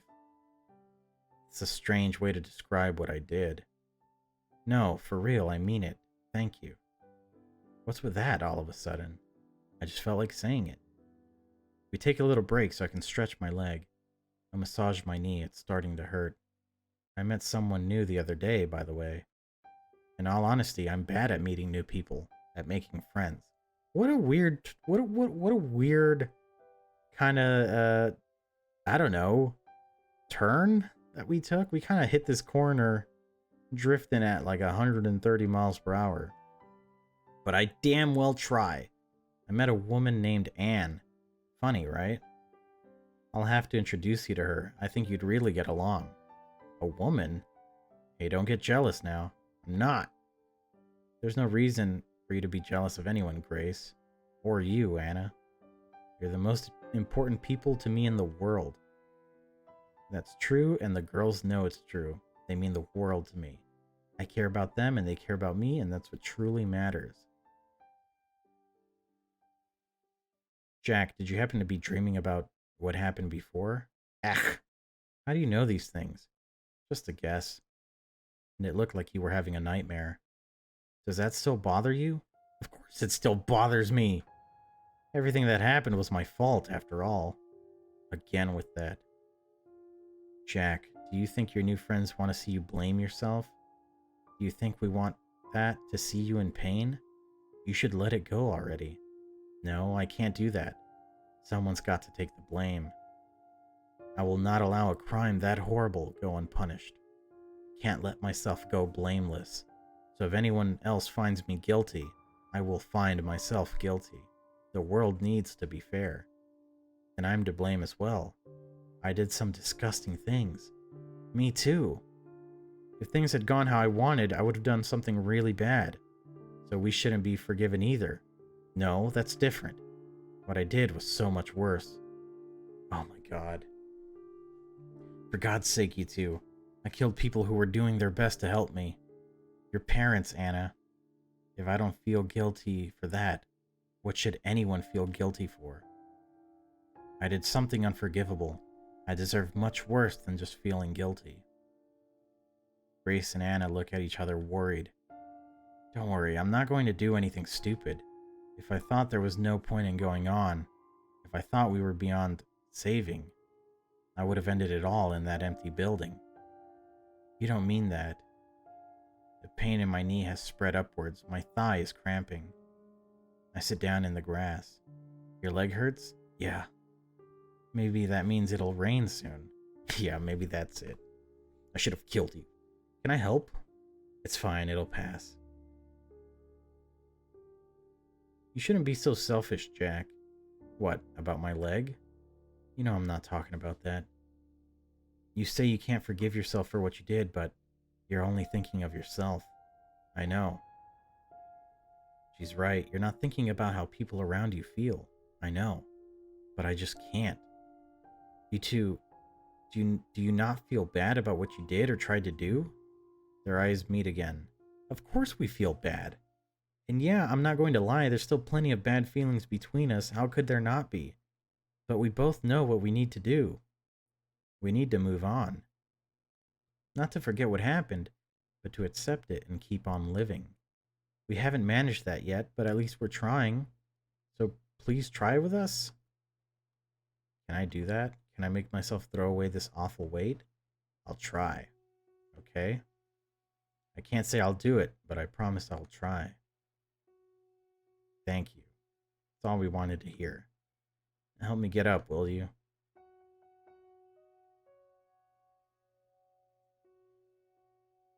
You know, we were just talking about something, Anna and me, while you were asleep. We were saying how to someone just walking by we would look totally carefree. No kidding? I must have heard you in my sleep. I was thinking the same thing. It's true, we managed to make it out of that madness without any real scars to show for it. I mean, there is your leg, but don't worry, it will heal too. So if you go by that, there's no reason why our spirits wouldn't heal either. Yeah, that's what we were saying. Don't you think so too? And don't you think it would be nice? Yeah, I see what you mean. It would be nice. It's not the most exciting thing to look forward to, but it really would be nice. You know what? Screw excitement. I've had enough of that. Give me a boring life. Anna laughs. I feel the same way. I'm so much more at peace now without all that excitement. Yeah, I get it too. Let's go then. I take the girls by their hands. Huh? Where are we going? What do you mean? We've got boring, happy lives to look forward to.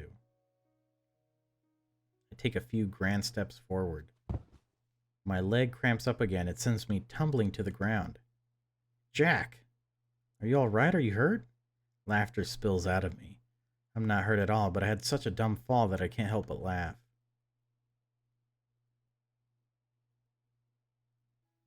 The girls see I'm okay, so they laugh a little too. Seeing them happy warms my heart, and at that moment, I've made my decision. I told them I would try to stop blaming myself, but I didn't truly mean it. I mostly said it because they wanted me to say it, but now I'm sure I'll do anything to make them happy. To make them happy, I'll stop myself from being miserable if I can. No, I know I can do it. I'll do it for them. I'll shake off this weight and I'll be happy. I think I've stumbled upon something incredible. I found myself a life worth living.